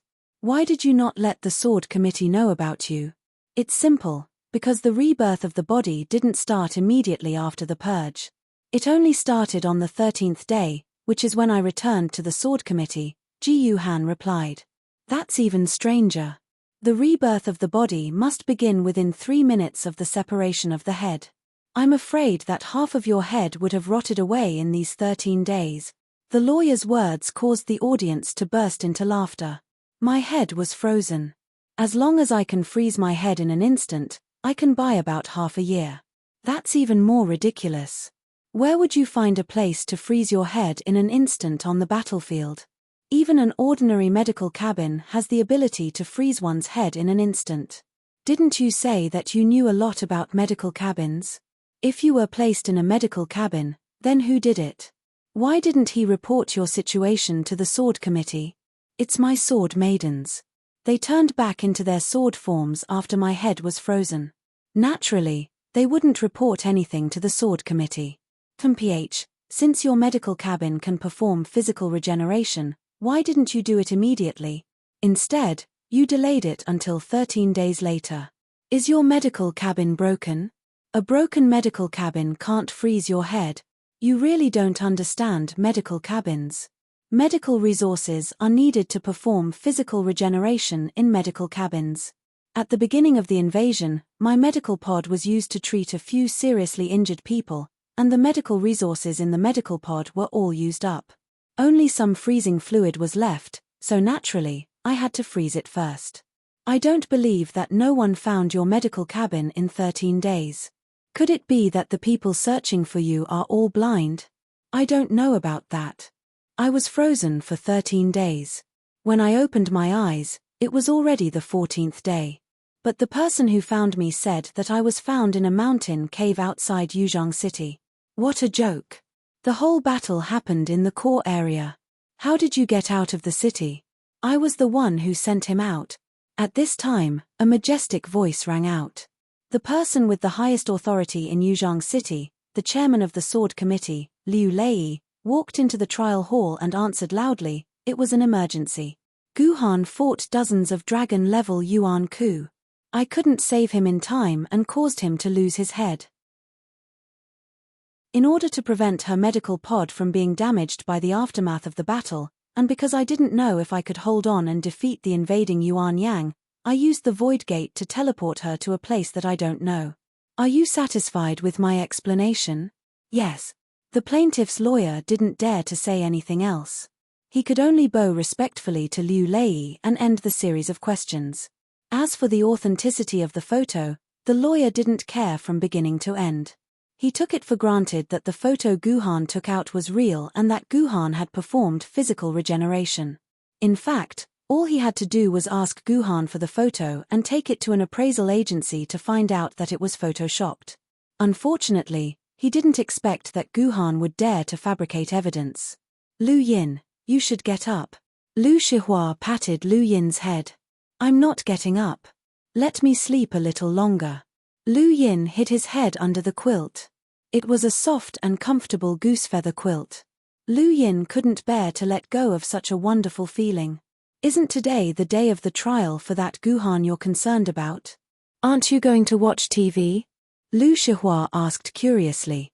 No, I'm not going to watch. I don't want to care about those things anymore, Lu Yin mumbled under the quilt. If you're not going to watch, I'll watch. Lu Shihua opened the door to his room. There was no TV, so he didn't need to change the channel. All the radio stations were broadcasting the trial live. Lu Shihua and Lu Yin heard a very familiar voice at the same time. Sister, isn't that your master's voice? Lu Yin quickly crawled out from under the quilt and found his sister staring at the TV with a dazed expression. His Guhan? Lu Shihua had seen Guhan without the mask, but he had never cared about Guhan's missing person notice. It was only today that he found out that his master was Guhan. No wonder he wears a mask when he goes out. Lu Shihua muttered to himself, Jiyu Shenyuan and Jiyu Yun are both his younger sisters. Naturally, his surname is Jiyu. I'm such an idiot. Chapter 672. Forget it. Even if everything you said is true, what does that prove? Can it cover up your murder? The plaintiff's lawyer said righteously. With Liu Lei as a witness, Guhan's words couldn't be refuted. The plaintiff's lawyer could only admit it. I never denied it. I said this to tell everyone that I had to kill him. If I didn't kill him, then your parents, brothers, and sisters would all die. So, I had to kill him, Guhan said expressionlessly. All of you have survived the invasion. Those of you who live in the normal area might not understand how terrible the situation in the core area was back then. Let me be blunt, if it weren't for me, the entire core area's defense system would have collapsed, and the dimensional barrier around the core area would have collapsed. When that happened, hundreds of thousands of yuan would have entered the normal area. Would your parents and siblings still be alive? Jiyu Han's words caused a huge uproar. The crowd whispered to each other. This was something they had never heard of before. Could it be that the situation was really that dangerous at that time? What a joke. You're just being an alarmist. The plaintiff's lawyer sneered. I admit, Mr. Guhan, that you played a huge role in saving Yuzhong City. Without your leadership, the core area wouldn't have been able to restore order as quickly as possible. But so what? Are you willing to sacrifice an innocent life just for the sake of speeding up? Couldn't you have just walked there without a bus? Don't think that your contribution is so great. You've only done the most basic job of commanding. Anyone in your position could have done the same. Don't tell me you killed the last U-level Yuan Ku, Loki. Ridiculous. Very ridiculous. The lawyer laughed maniacally, but he never thought that he would reveal the truth of the matter, or rather, the further truth. Loki was killed by Guhan, and the powerful desolate level Yuan Ku and River Styx ancestor also died at the hands of Guhan, or more accurately, Jiu Shenyuan. Unfortunately, such a fact could not be told. Later, the people of Yuzhang City would not be so angry with Guhan. No one would do anything to their savior. In Yuzhang City's official announcement, at the end of the battle, it was Liu Lei, the sword wielder of the immortal sword tier, and Misaka Mikoto, who worked together to kill Rocky. It was Liu Lei who saved Yuzhang City. It was not that Liu Lei was greedy for the credit, but it was Guhan who asked Misaka Mikoto to tell Liu Lei about it before the final battle. Otherwise, Liu Lei would not steal his own disciples' credit. As the saying goes, the tallest tree in the forest will be destroyed by the wind. Throughout history, the sword-bearers who displayed their talents did not end up well. They were all put on Yuan Ku's hit list and targeted. If the fact that Guhan, a mere sword wielder, defeated the U-level Yuan Ku was made known, then the desolate level Yuan Ku would probably kill Guhan. Of course, it was more likely that neither Yuan Ku nor ordinary people would believe that it was Guhan's credit. They would only think that Yuzhang City and Liu Lei were shameless enough to push all the credit to Guhan. Because there was no recording of the final battle, there was no proof, so naturally no one would believe that it was done by Jiu Han. In Yuzhang City's official announcement, Guhan's credit was written as follows. Guhan led 40 swordbearers to recapture the Yeyang fortress. Then, under Liu Lei's orders, he unified the entire Yuzhang City. Then, he led the swordbearers in the ordinary district to build a stronghold in the core area of Yuzhang City. He gathered and rescued the scattered swordbearers. At the same time, he took the risk to restore the emergency evacuation system of Yuzhang City. He also restored communication with Yuzhang City, allowing the survivors to enter the evacuation system and ensuring everyone's safety. As for the matter of defeating the U-level Yuan Ku, it was all Liu Lei's credit. This was a normal and logical answer. It was an answer that no one would doubt. However, Liu Lei still recorded the truth of the matter. Only the higher-ups of the Sword Committee of the base cities with SSS authority could see this document. As for whether they believed it or not, only God knew. This is the funniest joke I've heard this year. Guhan glared at the plaintiff's lawyer. His eyes contained a murderous aura. The plaintiff's lawyer couldn't help but take a few steps back. He felt a chill run down his spine. You want more than 1,000 swordbearers to go to the core area? Do you know how long it'll take? Let me tell you, it'll take at least 2 hours. The Duyu sword on Guhan's back made a clear sound, expressing the anger in its wielder's heart. Guhan clicked on his personal terminal and selected a few images to project. Look, this is a data map. Do you know what this data is? Guhan asked the plaintiff's lawyer. How would I know? I'm not a math student. The plaintiff's lawyer replied weakly. Let me tell you. This is the energy change data map of the Yuzhang City core area's dimensional barrier. Guhan's finger drew a circle in the middle of the data map. The entire data map was a curve, and Guhan's painting pavilion was at a low point of the curve. From the overall data map, this location was the second lowest point on the data map. Mr. Lawyer, I would like to ask you to do a calculation that even a primary school student could do. Please tell me, at this location, if it doesn't go up, how long will it take for this location to reach zero? This was indeed a question that even a primary school student could answer. I object. I refuse to answer this question. This has nothing to do with the entire case. The plaintiff's lawyer complained as he wiped the sweat off his forehead. Objection overruled. The plaintiff's lawyer must answer this question, Sinew Sword Spirit said with a smile. About 10 minutes, the plaintiff's lawyer replied while sweating. It seems that your math is really bad. An accurate calculation would reach 0 after 7 minutes and 23 seconds. That is to say, after 7 minutes, the Yuzhong City core area's dimensional barrier will shatter. Guhan tapped the data map with force. My team and I arrived at this second lowest point. In other words, our team stabilized the core area's dimensional barrier. If we couldn't arrive in time, then after 7 minutes and 23 seconds, the entire core area's dimensional barrier would shatter. By the time we took 2 hours to walk over, I'm afraid that half of the ordinary district's population of more than 20 million would have suffered a huge disaster. I would like to ask everyone, is one person's life more important or the lives of 20 million people? Guhan turned around and asked all the onlookers present.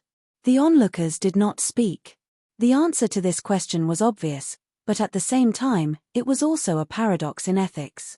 Was one person's life more important or the lives of countless people? This had always been a question that everyone knew the answer to, but they did not dare to say the real answer in order to show off. Yes, Guhan saved everyone. We can't do this to him. Because of Guhan's words, there were already opposing views on the forum that agreed with Guhan. That's right. One person's life is nothing. Moreover, Guhan is the hero who saved Yuzhong City. He really shouldn't be punished. Very soon, many people separated from the masses with the same view.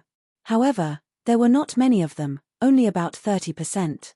Ha ha ha ha, Mr. Guhan, I already expected you to defend yourself like this. The plaintiff's lawyer's face was calm, as if he had not been flustered by Guhan's excellent defense. Yes, I admit that Mr. Guhan, you did arrive in time.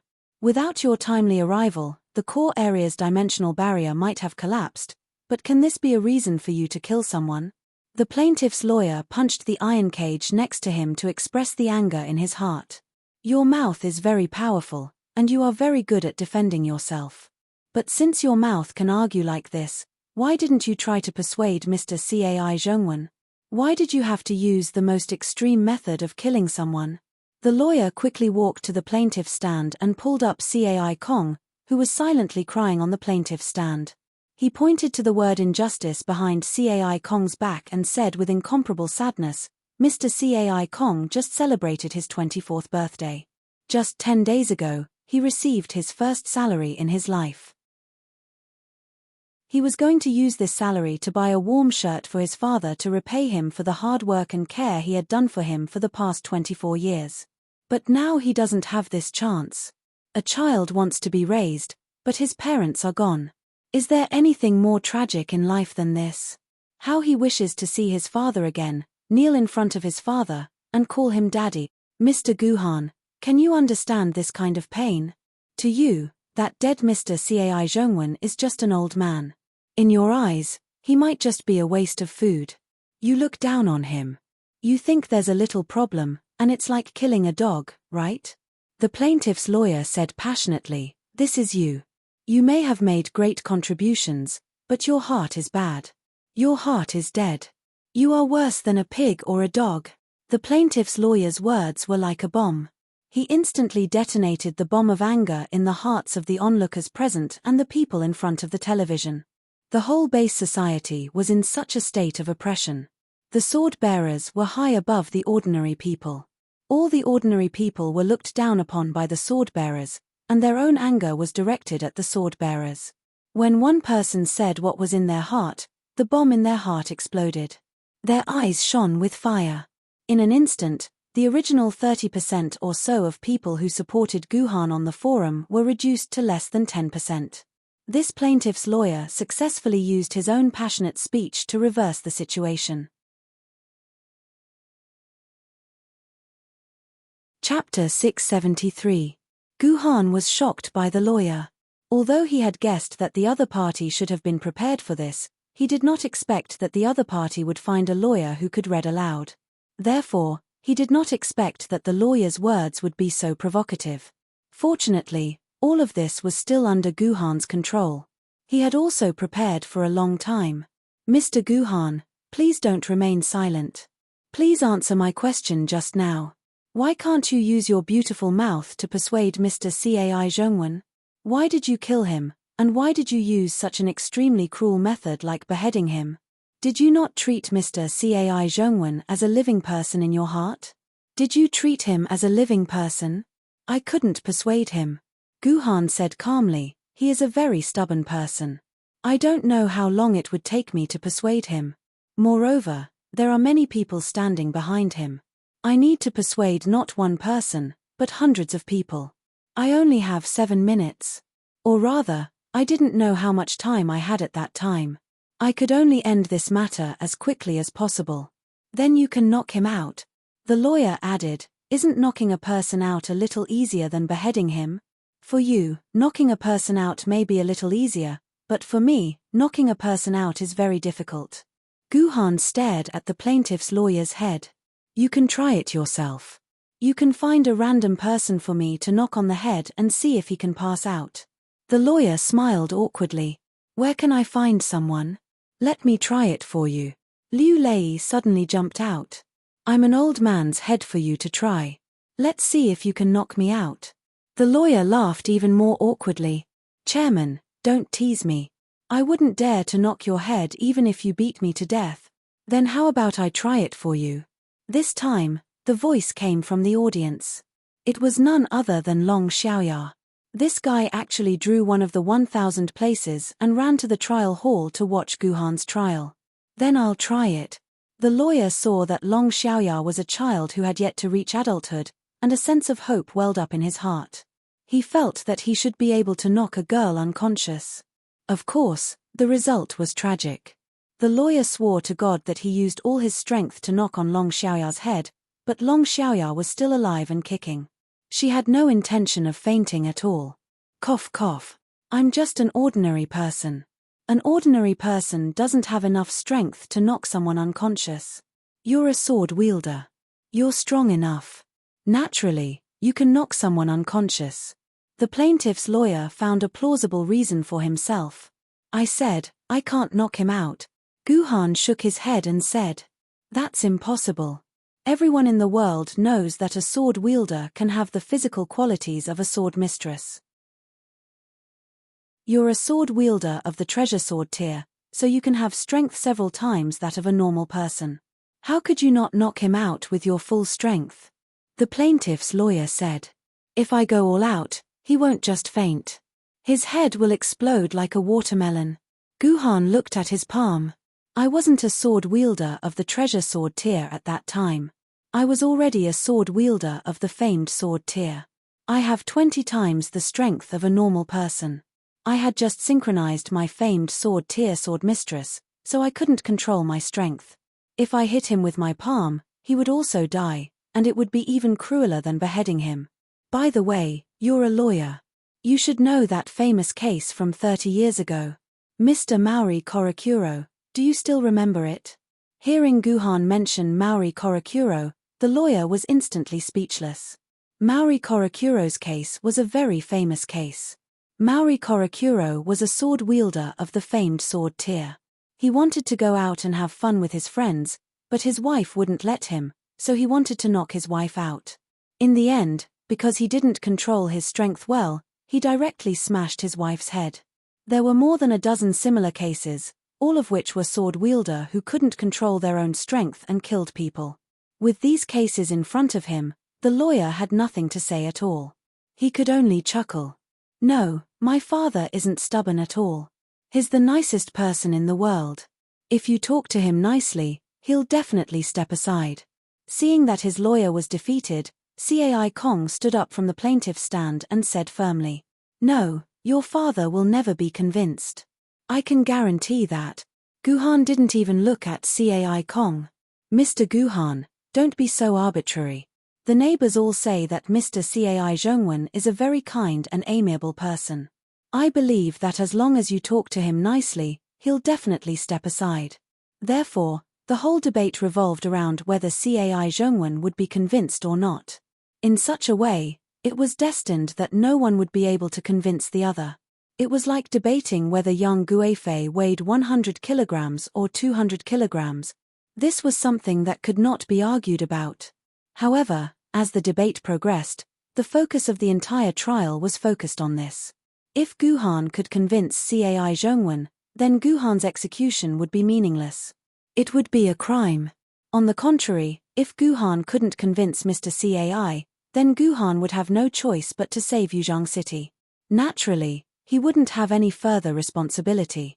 Guhan and the lawyer both realized this, so their debate became more intense. They both knew that if they could make the other party speechless and win this argument, it would be equivalent to winning the entire trial. They couldn't admit defeat.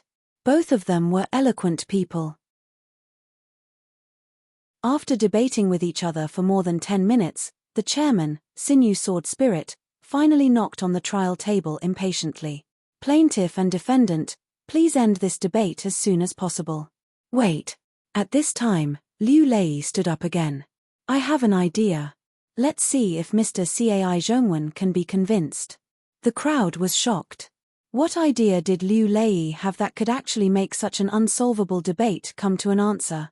Everyone, I have a good relationship with the highest level artificial intelligence. I'll ask her to help me with a small matter. After saying that, Liu Lei took out his personal terminal and said a few words into it. After waiting for another 10 minutes, Liu Lei received a satisfactory answer from the other end of the personal terminal. Sinew, come here. Liu Lei gave a few instructions to the Cosmic Sword Spirit. The Cosmic Sword Spirit nodded and gave a few instructions to his underling. A few minutes later, his underling brought a brand new gaming helmet into the courtroom. At the same time, this subordinate placed a rectangular metal box on the trial table. What is this? Sinew Sword Spirit asked his subordinate in front of everyone. It's like this. The subordinate moved closer to Sinew Sword Spirit's ear and whispered. Sinew Sword Spirit's face immediately showed a strange expression. Mr. Lawyer, come here for a moment. Liu Lei called the plaintiff's lawyer over. The plaintiff's lawyer was afraid. He really didn't know what Liu Lei was thinking. However, Liu Lei wouldn't dare to do anything to him in public. Although he was nervous, the lawyer still came to Liu Lei's side. Put on this helmet and follow the system's instructions. You let the lawyer put on the game helmet. Let the lawyer put on the game helmet and play games in the courtroom. This was a very ridiculous thing. However, since the one who gave the orders was Liu Lei, it was not ridiculous anymore. No one dared to object. Therefore, the lawyer put on the game helmet and entered the completely unknown world of the game. Liu Lei smiled and pressed on his personal terminal. An image that was clear enough for everyone to see was displayed in the air. The lawyer's body was at the very center of the image. He was in a spacious area. In the surrounding rooms, many hover buses could be vaguely seen. Isn't this the public transport hub? Soon, the audience who had been paying attention to the case discovered that the scene where the lawyer was now was the public transport hub where Cai Zhongwen got into trouble. What's going on? The lawyer saw that in the public transport hub, there were 100 people who seemed to be sword bearers standing helplessly. There were also 100 ordinary people who were tightly grabbing the sword bearers' sleeves or hugging their legs. There were also some people who simply lay down in front of the hover buses, refusing to let the sword bearers board. Sir Military Governor. We tried to persuade them to use these hover buses to fight in the core area, but these staff didn't understand us and refused to let us drive the hover buses away. They said that without the head office's order, they wouldn't dare to give us the hover buses. Otherwise, the head office would blame it on them. A team leader walked up to the lawyer and explained. He was also the one who was hugged the most tightly. A total of 3 people were hugging him, causing him to be unable to move at all. Sir, please pity us office workers. We can't even afford to pay for losing these buses even if we kill ourselves. The staff immediately gave up on the team leader and hugged the lawyer's legs. Sir, please let us go. Don't touch the hover buses here. Without the head office's order, we really can't give them to you. The lawyer immediately recognized that the person hugging his legs the most was none other than the already dead Cai Zhongwen. Ghost. The lawyer screamed. He thought he had seen a ghost. It took him a while to realize that he was in a game, and this was probably a scene created by the game. Mr. Lawyer, come and try. See if you can convince Mr. Cai Zhongwen. I don't need 7 minutes, I'll give you 10, Liu Lei said to the lawyer in the game. The lawyer and the audience immediately realized that Liu Lei had contacted the highest-level artificial intelligence to create a game space that was exactly the same as the previous scene. This was to verify the topic of the debate. Mr. Cai Zhongwen, let go of me. I'm in a hurry to save people. The lawyer reacted quickly. He only had 10 minutes. He had to convince Cai Zhongwen. I'm doing this for the lives of my compatriots in the core zone. Please let go of me. Compared to Chapter 516, this lawyer was not even as eloquent as Gu Han. Sir, please let us go. You said it so nicely. The swordsman who came to recruit the buses said the same thing, but in the end, the head office still forced us to pay them back. They deducted 70% of our wages for a whole 12 years. We still haven't paid them back. If you take another 100 buses, we won't be able to pay them back for the rest of our lives. My lord, please have mercy and pity us poor people. Cai Zhongwen said in a miserable voice. The lawyer was very familiar with these words. This was what Cai Zhongwen had said to Gu Han. These were all recorded in the video. The lawyer had watched it many times. How could he forget? Mr. Cai Zhongwen, I'm begging you. Saving people is like putting out a fire. I'm doing this for the safety of the normal zone, the lawyer said bitterly. Cai Zhongwen didn't say anything. He just hugged the lawyer's leg. After 5 minutes of persuasion, Cai Zhongwen showed no signs of letting go. This caused the lawyer to suddenly have a murderous intent. He wanted to cut off this old man's head. Chapter 674. Why can't you guys understand what I'm saying? We need these buses to save people. If you don't give us the buses, how are we going to get to the core area? You're only losing some money, but the core area is losing lives.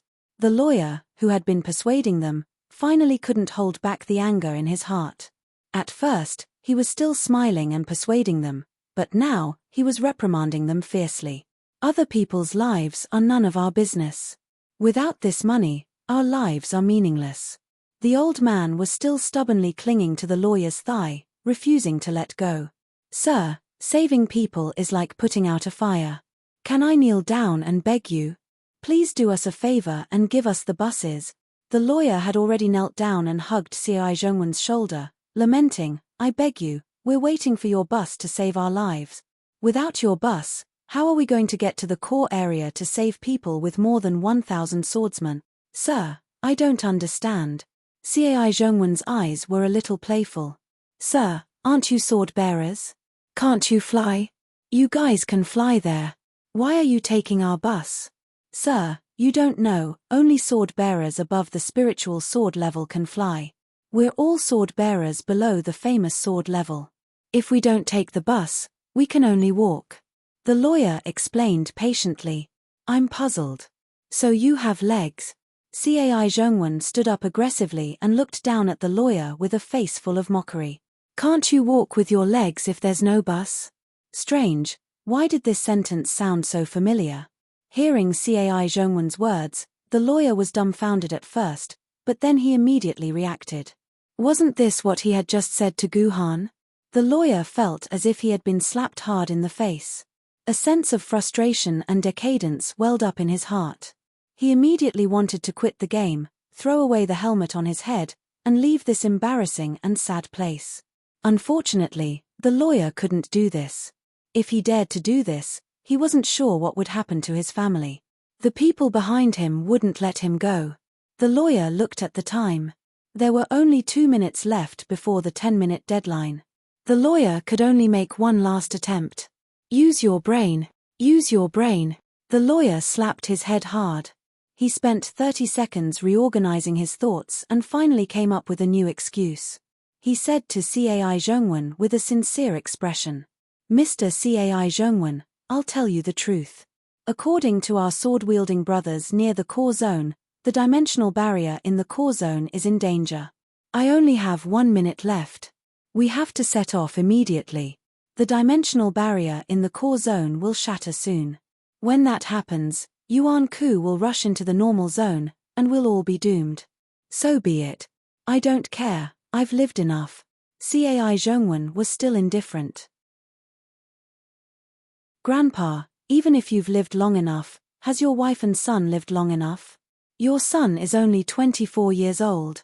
He still has a bright future ahead of him, and he still has to take care of you in his old age. Do you have the heart to watch your son be eaten alive by Yuan Ku?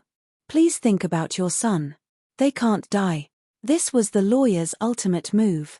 In his opinion, all fathers loved their sons. In order to protect his son's life, Cai Zhongwen would definitely let go. However, he never expected Cai Zhongwen to say something like this. Don't talk to me about that bastard of a son. If I can let him die, I won't let go of you. Cai Zhongwen's face revealed a sorrowful expression. I've lived frugally to raise that bastard, but not only does that bastard not know how to be grateful, he even forces me to give him all my salary every day. If I don't pay him, he'll punch and kick me. Look at the scars on my body, they're all left by that bastard. After saying that, Cai Zhongwen tore open his clothes. His skin was as old as dead wood, and there were shocking bruises on it. My poor wife, her kidneys were damaged by that bastard. I've saved a bit of money for her to see a doctor, but that bastard took it away. My wife died of pain in bed. He also borrowed money in my name. I've already owed hundreds of thousands of dollars. These people call me hundreds of times every day. I can't even sleep well. That bastard even used his sister to threaten me.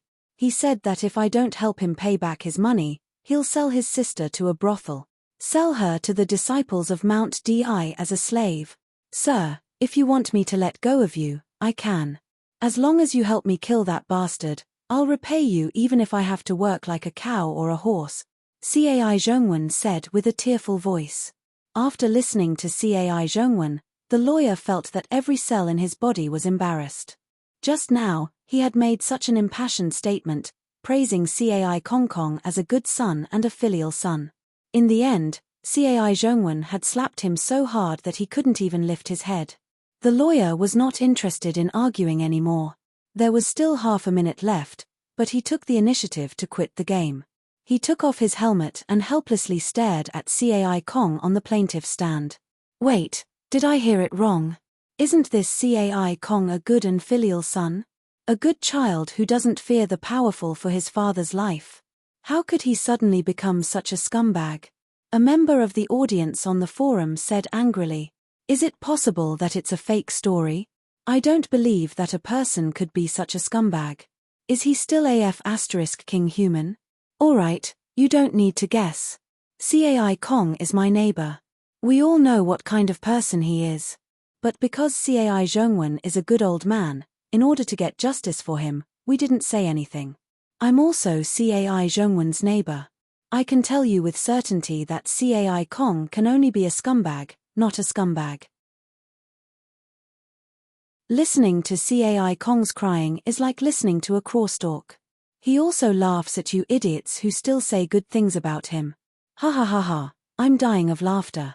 There was no doubt that after this speech was broadcasted, the direction of the forum changed again. Because of Cai Kong's bad behavior, the audience's impression of Guhan skyrocketed. Although there was actually no connection between the two. It was like directly deducing that China's football was terrible, that China's basketball was terrible.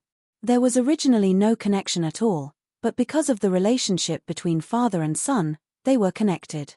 No, it's not like that. I'm very good to my father. My first month's salary is used to buy clothes for my father. You have to believe me. After saying this, Cai Kong looked at his lawyer for help. Mr. Lawyer, please tell me. I can prove that I'm not that kind of person. Although the lawyer didn't want to prove it at all, thinking of the person behind Cai Kong, he had no choice but to bite the bullet and speak to Sinew Sword Spirit. Chairman, this is just a story in the game. It's not Mr. Cai Zhongwen himself at all. It's all a lie. Mr. Cai Gongxing is a filial child, I can prove it for him. You mean I'm faking it? You suspect that the highest level of artificial intelligence is faking it. Liu Lei said to the air with a smile. Bat, someone is suspecting you. Don't you want to prove yourself? Bat didn't speak, but the projector in the courtroom was instantly activated, projecting many photos.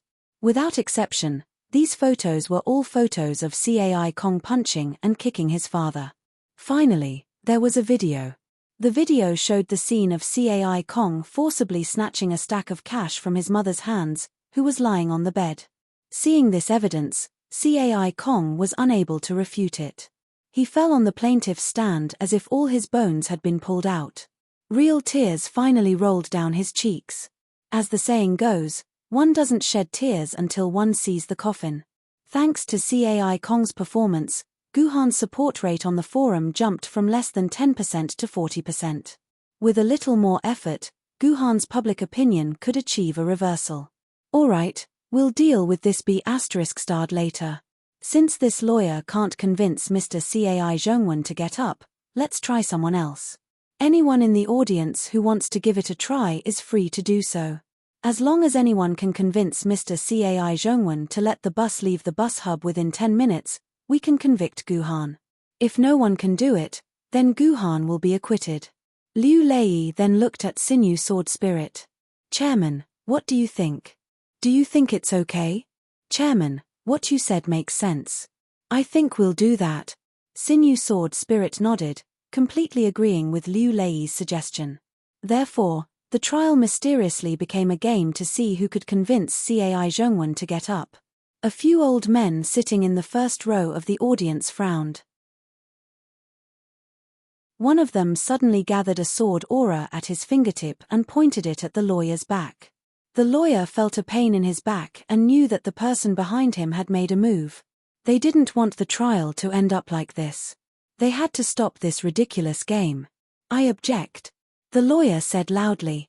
This is just an artificial intelligence game. It can't simulate the real situation. If it was in reality, Mr. Cai Zhongwen definitely wouldn't do this. The artificial intelligence can't simulate the real situation at all. This game has no factual basis. Is that so? Do you think the highest level artificial intelligence can't simulate the real situation? Sinew Sword Spirit suddenly threw a rectangular metal box in front of the lawyer. This rectangular metal box was sent here before you entered the game. Everyone can see that no one has touched it from beginning to end. Open it now. The lawyer opened the metal box and realized that there was a small electronic memory chip inside. Turn off all the network connections in your personal terminal and play the contents of this electronic memory chip. Then, you'll understand everything. Although the lawyer was confused, he still followed Sinew Sword Spirit's instructions and turned off all the network connections in his personal terminal. Then, he inserted the electronic memory chip into his personal terminal and played the video inside. After the video was played, except for those who knew the truth, everyone's mouth turned into an O shape, including Guhan. They didn't expect to see such a shocking scene. Unimaginable, unbelievable, that was too scary.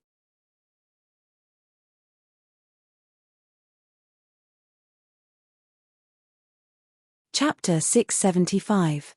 Old Mr. Cai Zhongwen, let go of me. I'm in a hurry to save someone. In the video, the lawyer was saying this to Cai Zhongwen. Don't you find this sentence very familiar? It was like a replay of the game just now. But in fact, this was not a replay of the game, but a video played from the lawyer's personal terminal.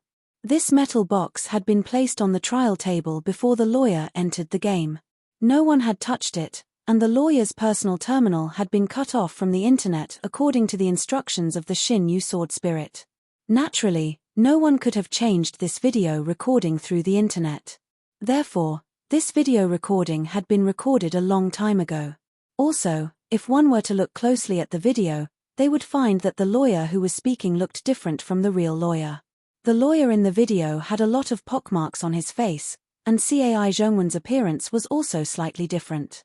It was obviously designed to distinguish him from the real one in the video. At the same time, the projector in the courtroom projected a video at the same time. The face of the lawyer in this video was exactly the same as the real lawyer. This video was the video of the lawyer's game just now. When the two videos were placed together, it formed a sharp contrast. Sir, if you want me to let go, I can. As long as you help me kill that B****, I will repay you even if I have to work like a cow or a horse. At this point in the conversation, Both videos went dark at the same time. This meant that the plot in the game had ended. In the process of the two videos playing at the same time, other than the appearance, although it could not be said that they were exactly the same, there were only some very subtle differences in the conversation and actions of the two sides.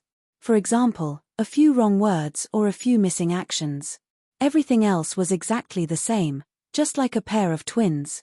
The video on the memory chip had been recorded before the lawyer entered the game. What did this mean? This meant that the highest level of artificial intelligence had completely guessed what the lawyer wanted to say and do before he entered the game. It had even guessed that he would leave the game half a minute earlier because of embarrassment. Seeing this scene, the lawyer's entire body trembled. It was as if he could already see his own failure and the tragic fate of his family. However, this was not the end of the video. After a brief black screen, a new scene appeared on the road. The start of the new video was a close-up shot of a sword chi hitting the lawyer's back. At the same time, the projector started playing. However, the projector did not record the scene of the lawyer being hit by the sword chi. Everyone only saw the clothes on the back of the lawyer shaking. "I object," the lawyer said loudly. "This is just an artificial intelligence game. It can't simulate the real situation at all." If it was in reality, he definitely wouldn't do this. The artificial intelligence can't simulate what really happened. This game has no basis in reality. The lawyers in the two videos spoke at the same time. Only then did people realize that this had happened in the courtroom in real life. Not only had the supreme artificial intelligence guessed the situation in the game, but it had also completely guessed the situation in real life. This rectangular iron box was sent here before you entered the game. Everyone can see that it hasn't been touched since the beginning. Open it now. At this point, the comparison video finally came to an end. No new video was played again, and the entire venue was silent. These two videos clearly proved the fact that the highest level of artificial intelligence was completely capable of predicting what was going to happen next. Based on the comparison video, the accuracy of the entire prediction was as high as 95%. Other than the minor details, the main dialogue and the development of the incident were exactly the same. There was no difference at all. This further proved the authenticity of the game simulation. It could simulate more than 95% of Cai Zhongwen's reaction to various persuasions, reflecting the terror and computing power of the highest level of artificial intelligence. Of course, this also made the audience who saw this scene faintly worried. If the highest level of artificial intelligence was so powerful, then wouldn't it be able to hide what would happen to humans in the future from her? This was really too terrifying. "Everyone, let me say a few words." At this time, Liu Lei stood up and said, "I believe everyone has seen the computing power of the highest level of artificial intelligence. There is no doubt about its simulation. What I need to add is that this kind of simulation must be based on sufficient information. The highest level AI has already collected countless information about Mr. Cai Zhongwen and this lawyer, and then used up only 30% of the highest level AI's computing power to predict the future to this degree. Therefore, you can put aside some unnecessary worries. If the highest level of artificial intelligence can really predict the development of the entire human race, then we humans would have won this war long ago, and Yuzhong City would not have faced the disaster of the invasion. I will still say the same thing. I will give everyone 6 chances. Anyone can come up to the stage and experiment. Within the 6 chances, whoever can make the bus leave the bus hub within 10 minutes without using any violence, then I will declare Guhan guilty and punish him. As for the fairness of the highest level of artificial intelligence, there is no need to doubt it. The highest level of artificial intelligence's core program is not allowed to lie.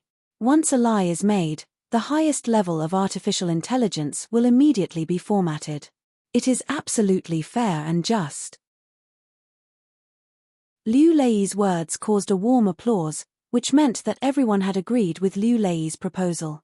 They were also full of curiosity about the next development. Some people who thought they were eloquent were also eager to go up to the stage. Tomono Kakaze won't lie? Hearing Liu Lei's words, Guhan's heart palpitated. It seemed that Tomono Kakaze had hidden a lot of things from him. However, It did not seem right to attribute these things to lying. Guhan had a bad feeling in his heart. However, Guhan quickly let go of this feeling. This kind of thing was not what Guhan needed to be concerned about at the moment. Moreover, Guhan had received a lot of benefits from Tomono Kakaze. For example, without Tomono Kakaze's full help, how could Guhan have done this? Later, 3 or 4 people went up to the stage to experiment. These people usually boasted that they were unparalleled in eloquence. They could make the dead come alive and make girls look cute with big dicks. They felt that this was an excellent opportunity for them. If they could successfully convince Cai Zhongwen, then they would be able to make a name for themselves in the entire human world. At the very least, they would be able to become celebrities in variety shows and open up a bright future. Unfortunately, these people failed. No matter how sweet their words were, no matter how persuasive they were, none of them could make Cai Zhongwen take a step away. This stubborn old man only knew one thing. He would not allow anyone to drive his bus away. Therefore, these people all left the place dejectedly. Friends, there is only one chance left. Who would like to come up and give it a try? Sinew Sword Spirit said with a smile. He admired Liu Lei very much in his heart. Old Ginger was indeed spicier. He could actually come up with such an unprecedented move. This was not a move that a normal person could come up with. The old chairman was indeed amazing. His realm was not something he could compare with. Me. Although the few people in front had already failed, many people still felt that their eloquence was not bad. They wanted to give it a try and raised their hands one after another. Sinew Sword Spirit was about to pick someone to go on stage when suddenly, an old hand was also raised. This shocked Sinew Sword Spirit and he did not know how to deal with it. This was because the person who raised his hand was not an ordinary person sitting in the last few rows, but an old man sitting in the first row. Although he was only a famous sword-bearer, Sinew Sword Spirit could not underestimate his identity. This was because his great-great-grandfather was none other than the previous Yuzhang City Emperor, Gendi Terminus. Terminus Gendi had ascended less than 100 years ago. He was the most recent Gendi in Yuzhang City and also the most influential Gendi in Yuzhang City. He was highly respected by the sword-bearers in Yuzhang City. Once he raised his hand, Sinew Sword Spirit could not ignore it. Senior Myriad Swords, may I know what advice you have for me? Sinew Sword Spirit asked respectfully. Senior Myriad Swords' real name was Terminus Myriad Swords. It was said that they were originally surnamed Zhong. Later, because their ancestor's title was Terminus, they changed their surname to Terminus to show respect for their ancestor. However, in the eyes of some people, this became a boring method to borrow the prestige of their ancestor. They were afraid that others did not know that their ancestor was Terminus Gendi. Old man, I have no other advice. I am just curious about this experiment. There is one last chance left. I wonder if this old man can go up and give it a try. Terminus Myriad Swords said, fascinated. This. Sinew Sword Spirit did not know what to do. He turned to look at Liu Lei. Liu Lei did not seem to notice. Instead, he looked at Guhan. There was no one else to look at, and he did not need to look at anyone. He nodded very calmly. Hence, Liu Lei nodded. Sinew Sword Spirit said, since Senior Myriad Swords is interested, then this junior is more than willing. I believe that with Senior Myriad Swords' experience, you will definitely be able to persuade this stubborn old man. Senior Myriad Swords, please. The helmet was passed to Terminus Myriad Swords. Terminus Myriad Swords fiddled with the helmet. Suddenly, an awkward expression appeared on his face. He handed the helmet to the staff beside him. What's wrong? Is there a problem with this helmet? Sinew Sword Spirit asked in confusion. No. Terminus Myriad Swords laughed even more awkwardly. How do I use this thing? I have never used this thing before. Perhaps because it was too awkward to say this out loud, Terminus Myriad Swords added, games are child's play. I have never cared about them since I was young. Naturally, I will not use this thing.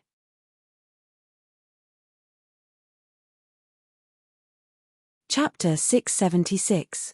After a series of hands-on instructions from the staff, the The Terminus Myriad Swords finally learned how to use the helmet and entered the game. After a similar opening, Cai Zhongwen hugged the Terminus Myriad Sword's legs. It was finally the Terminus Myriad Sword's turn to perform. Let go of my legs. I'll help you kill that unfilial son of yours. The Terminus Myriad Sword's words were indeed extraordinary. Everyone else would start off with kind words, but he was the only one who wanted to kill Cai Zhongwen's son, Cai Kong. It seemed like he was courting death.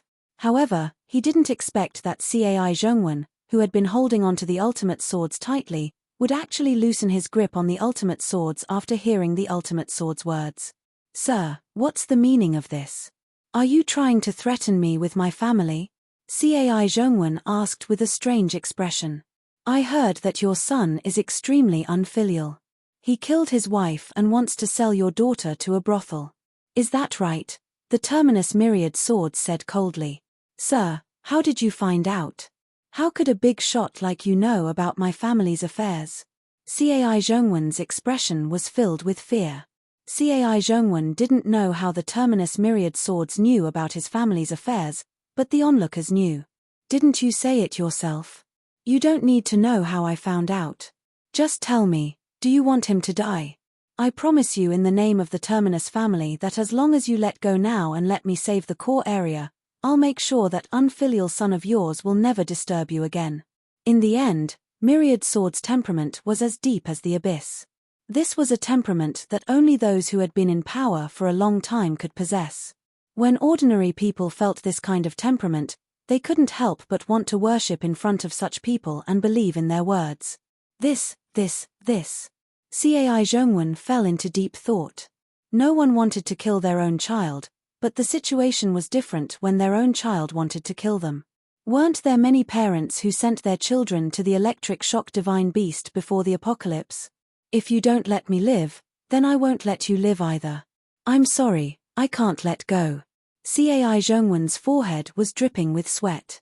Although that animal is unfilial, he is still my son. He is the last descendant of my Cai family. My Cai family cannot end here. It seemed that the 10,000 swords of the apocalypse's persuasion had failed. Cai Zhongwen's desire to continue his bloodline prevailed, and he did not let go. Then let's have another one. The 10,000 swords of the apocalypse coldly said, I will extract the sperm from your body, and then find a woman with a high degree of education and good looks to provide the eggs. I will return you a son that is 1,000 times better than this animal. And I promise you, if you don't have the energy to raise it, my end family will raise it until it's 24 years old and give it the best education.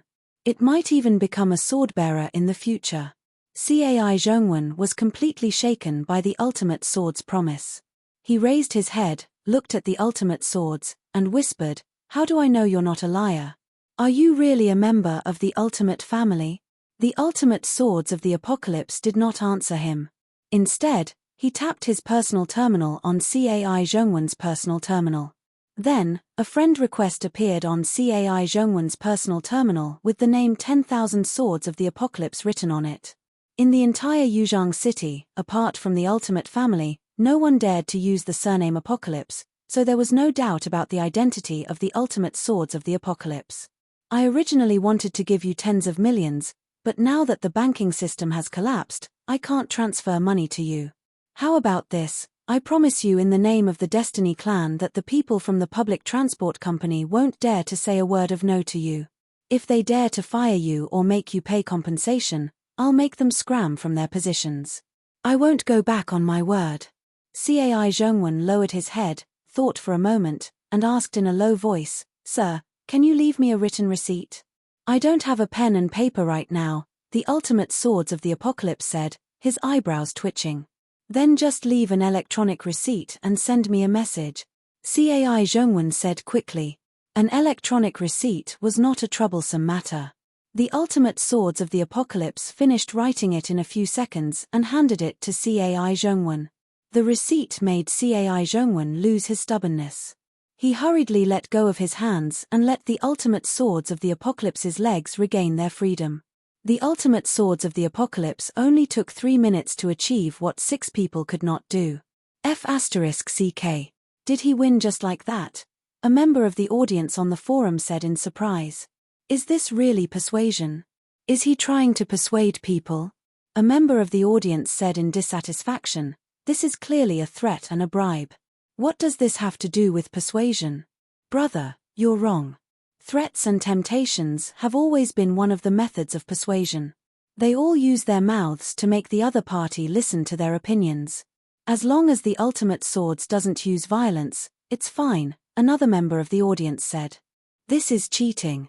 This is blatant cheating, a member of the audience criticized.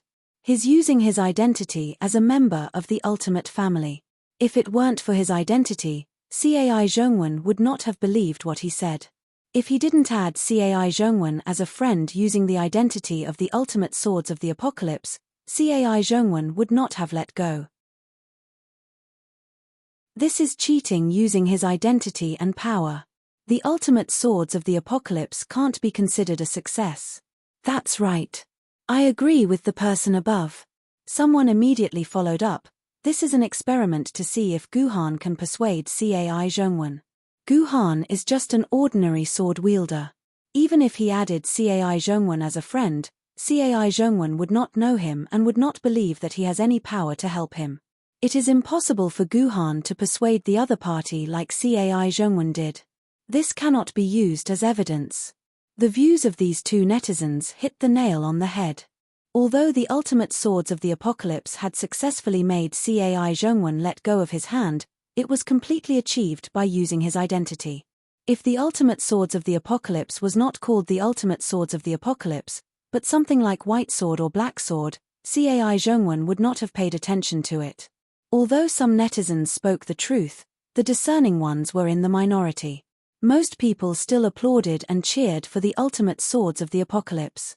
They said that since the game was set to use his identity and not Guhan's, it meant that the highest level of artificial intelligence approved of this method. There was no doubt that the ultimate swords of the apocalypse would win. As a result, the forum instantly became a mess. Putting the matter of the forum aside for the time being, in the game, the ultimate swords of the apocalypse realized that Cai Zhongwen had let go of his hand, and a disdainful smile appeared on his face. Although he knew that all of this might be broadcasted live on television, although he knew that his actions might arouse the disgust of the ordinary audience, and although he knew that a warm smile would have a better effect, the ultimate swords of the apocalypse did not bother to do so.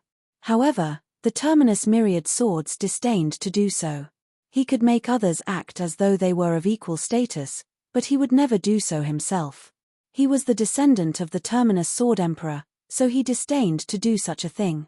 If it was not for the fact that Liu Lei was about to win and his plan was about to become a laughingstock, he would not have stepped forward and done such a thing. Ordinary people are despicable. The ultimate swords of the apocalypse thought to himself as he strode toward the bus. Liu Lei, you've finally lost. It belongs to me. Am I really going to lose? The Xinyu sword spirit thought anxiously. He glanced at Liu Lei and Guhan, but found that the two of them were quite calm, as if the ultimate swords of the apocalypse's victory was not a victory at all. The Xinyu sword spirit's heart skipped a beat. He knew that there was something fishy about this. Sure enough, a few seconds after the ultimate swords of the apocalypse celebrated his victory in his heart, he suddenly felt his legs being hugged again. Did Cai Zhongwen go back on his word? The ultimate swords of the apocalypse was furious. He looked down and was surprised to find that the person hugging his legs was not Cai Zhongwen. Who are you? Who are you? The ultimate swords of the apocalypse asked in a panic. Sir ultimate swords of the apocalypse. My name is Chen Bianbian, and I am also an employee of this bus hub. The man pressed his dusty face against the ultimate swords of the apocalypse's clean trousers and pleaded, Sir ultimate swords of the apocalypse, I also have an unfilial son in my family. He stole my last bit of money. Sir, please help me kill that unfilial son. The ultimate swords of the apocalypse's face darkened when he heard Chen Bianbian's words. He suppressed his anger and nodded. All right, I promise you. Let go of my hand. Sir, shouldn't you leave me a written promise as well? Take it. The ultimate swords of the apocalypse threw a written promise into his personal terminal in disgust. Thank you, sir. Thank you, sir. Sir, may you live to 100 years old. Chen Bianbian said a few auspicious words and decisively let go of his hands. The ultimate swords of the apocalypse heaved a sigh of relief. He thought that this should be the end of it. However, he did not expect that in the next second, someone would hug his thigh again. This time, it was an old woman who was hugging him. She sobbed and complained that her house was too small and too dark. There were already 3 generations of people living in it. She hoped that the ultimate swords of the apocalypse would change his house. Damn it, what does it have to do with me if you change your house? 10,000 swords of the apocalypse really wanted to scold the old woman, but he held himself back. He agreed with a pig-like expression and left a written promise, letting the old woman go happily. However, this was not the end. The ultimate swords of the apocalypse was horrified to find that the remaining hundreds of people in the bus hub had all gathered around him. At the same time, 4 or 5 people were hugging his thigh and complaining about their pain. Some of them were out of money and hoped that the ultimate swords of the apocalypse would give them some money. Some wanted to be promoted and hoped that the ultimate swords of the apocalypse would help them get promoted. Some wanted to treat their illnesses and hoped that the ultimate swords of the apocalypse would introduce them to doctors. Some wanted to live in the core zone and hoped that the ultimate swords of the apocalypse would give them a place as a citizen. There were even some who were still single at the age of 40 and hoped that the ultimate swords of the apocalypse would find them a 20-year-old wife. The most unreasonable person was a 50-year-old old man. It was not that he hoped that the ultimate swords of the apocalypse would find him a wife. He said that he had a beautiful daughter and hoped that she could be his daughter-in-law. He even took out a photo of his daughter. The ultimate swords of the apocalypse was so shocked that he almost threw up his dinner from last night. You're tuning in to the Celestial War YouTube channel. Don't forget to subscribe and join us on this journey to catch the most captivating stories.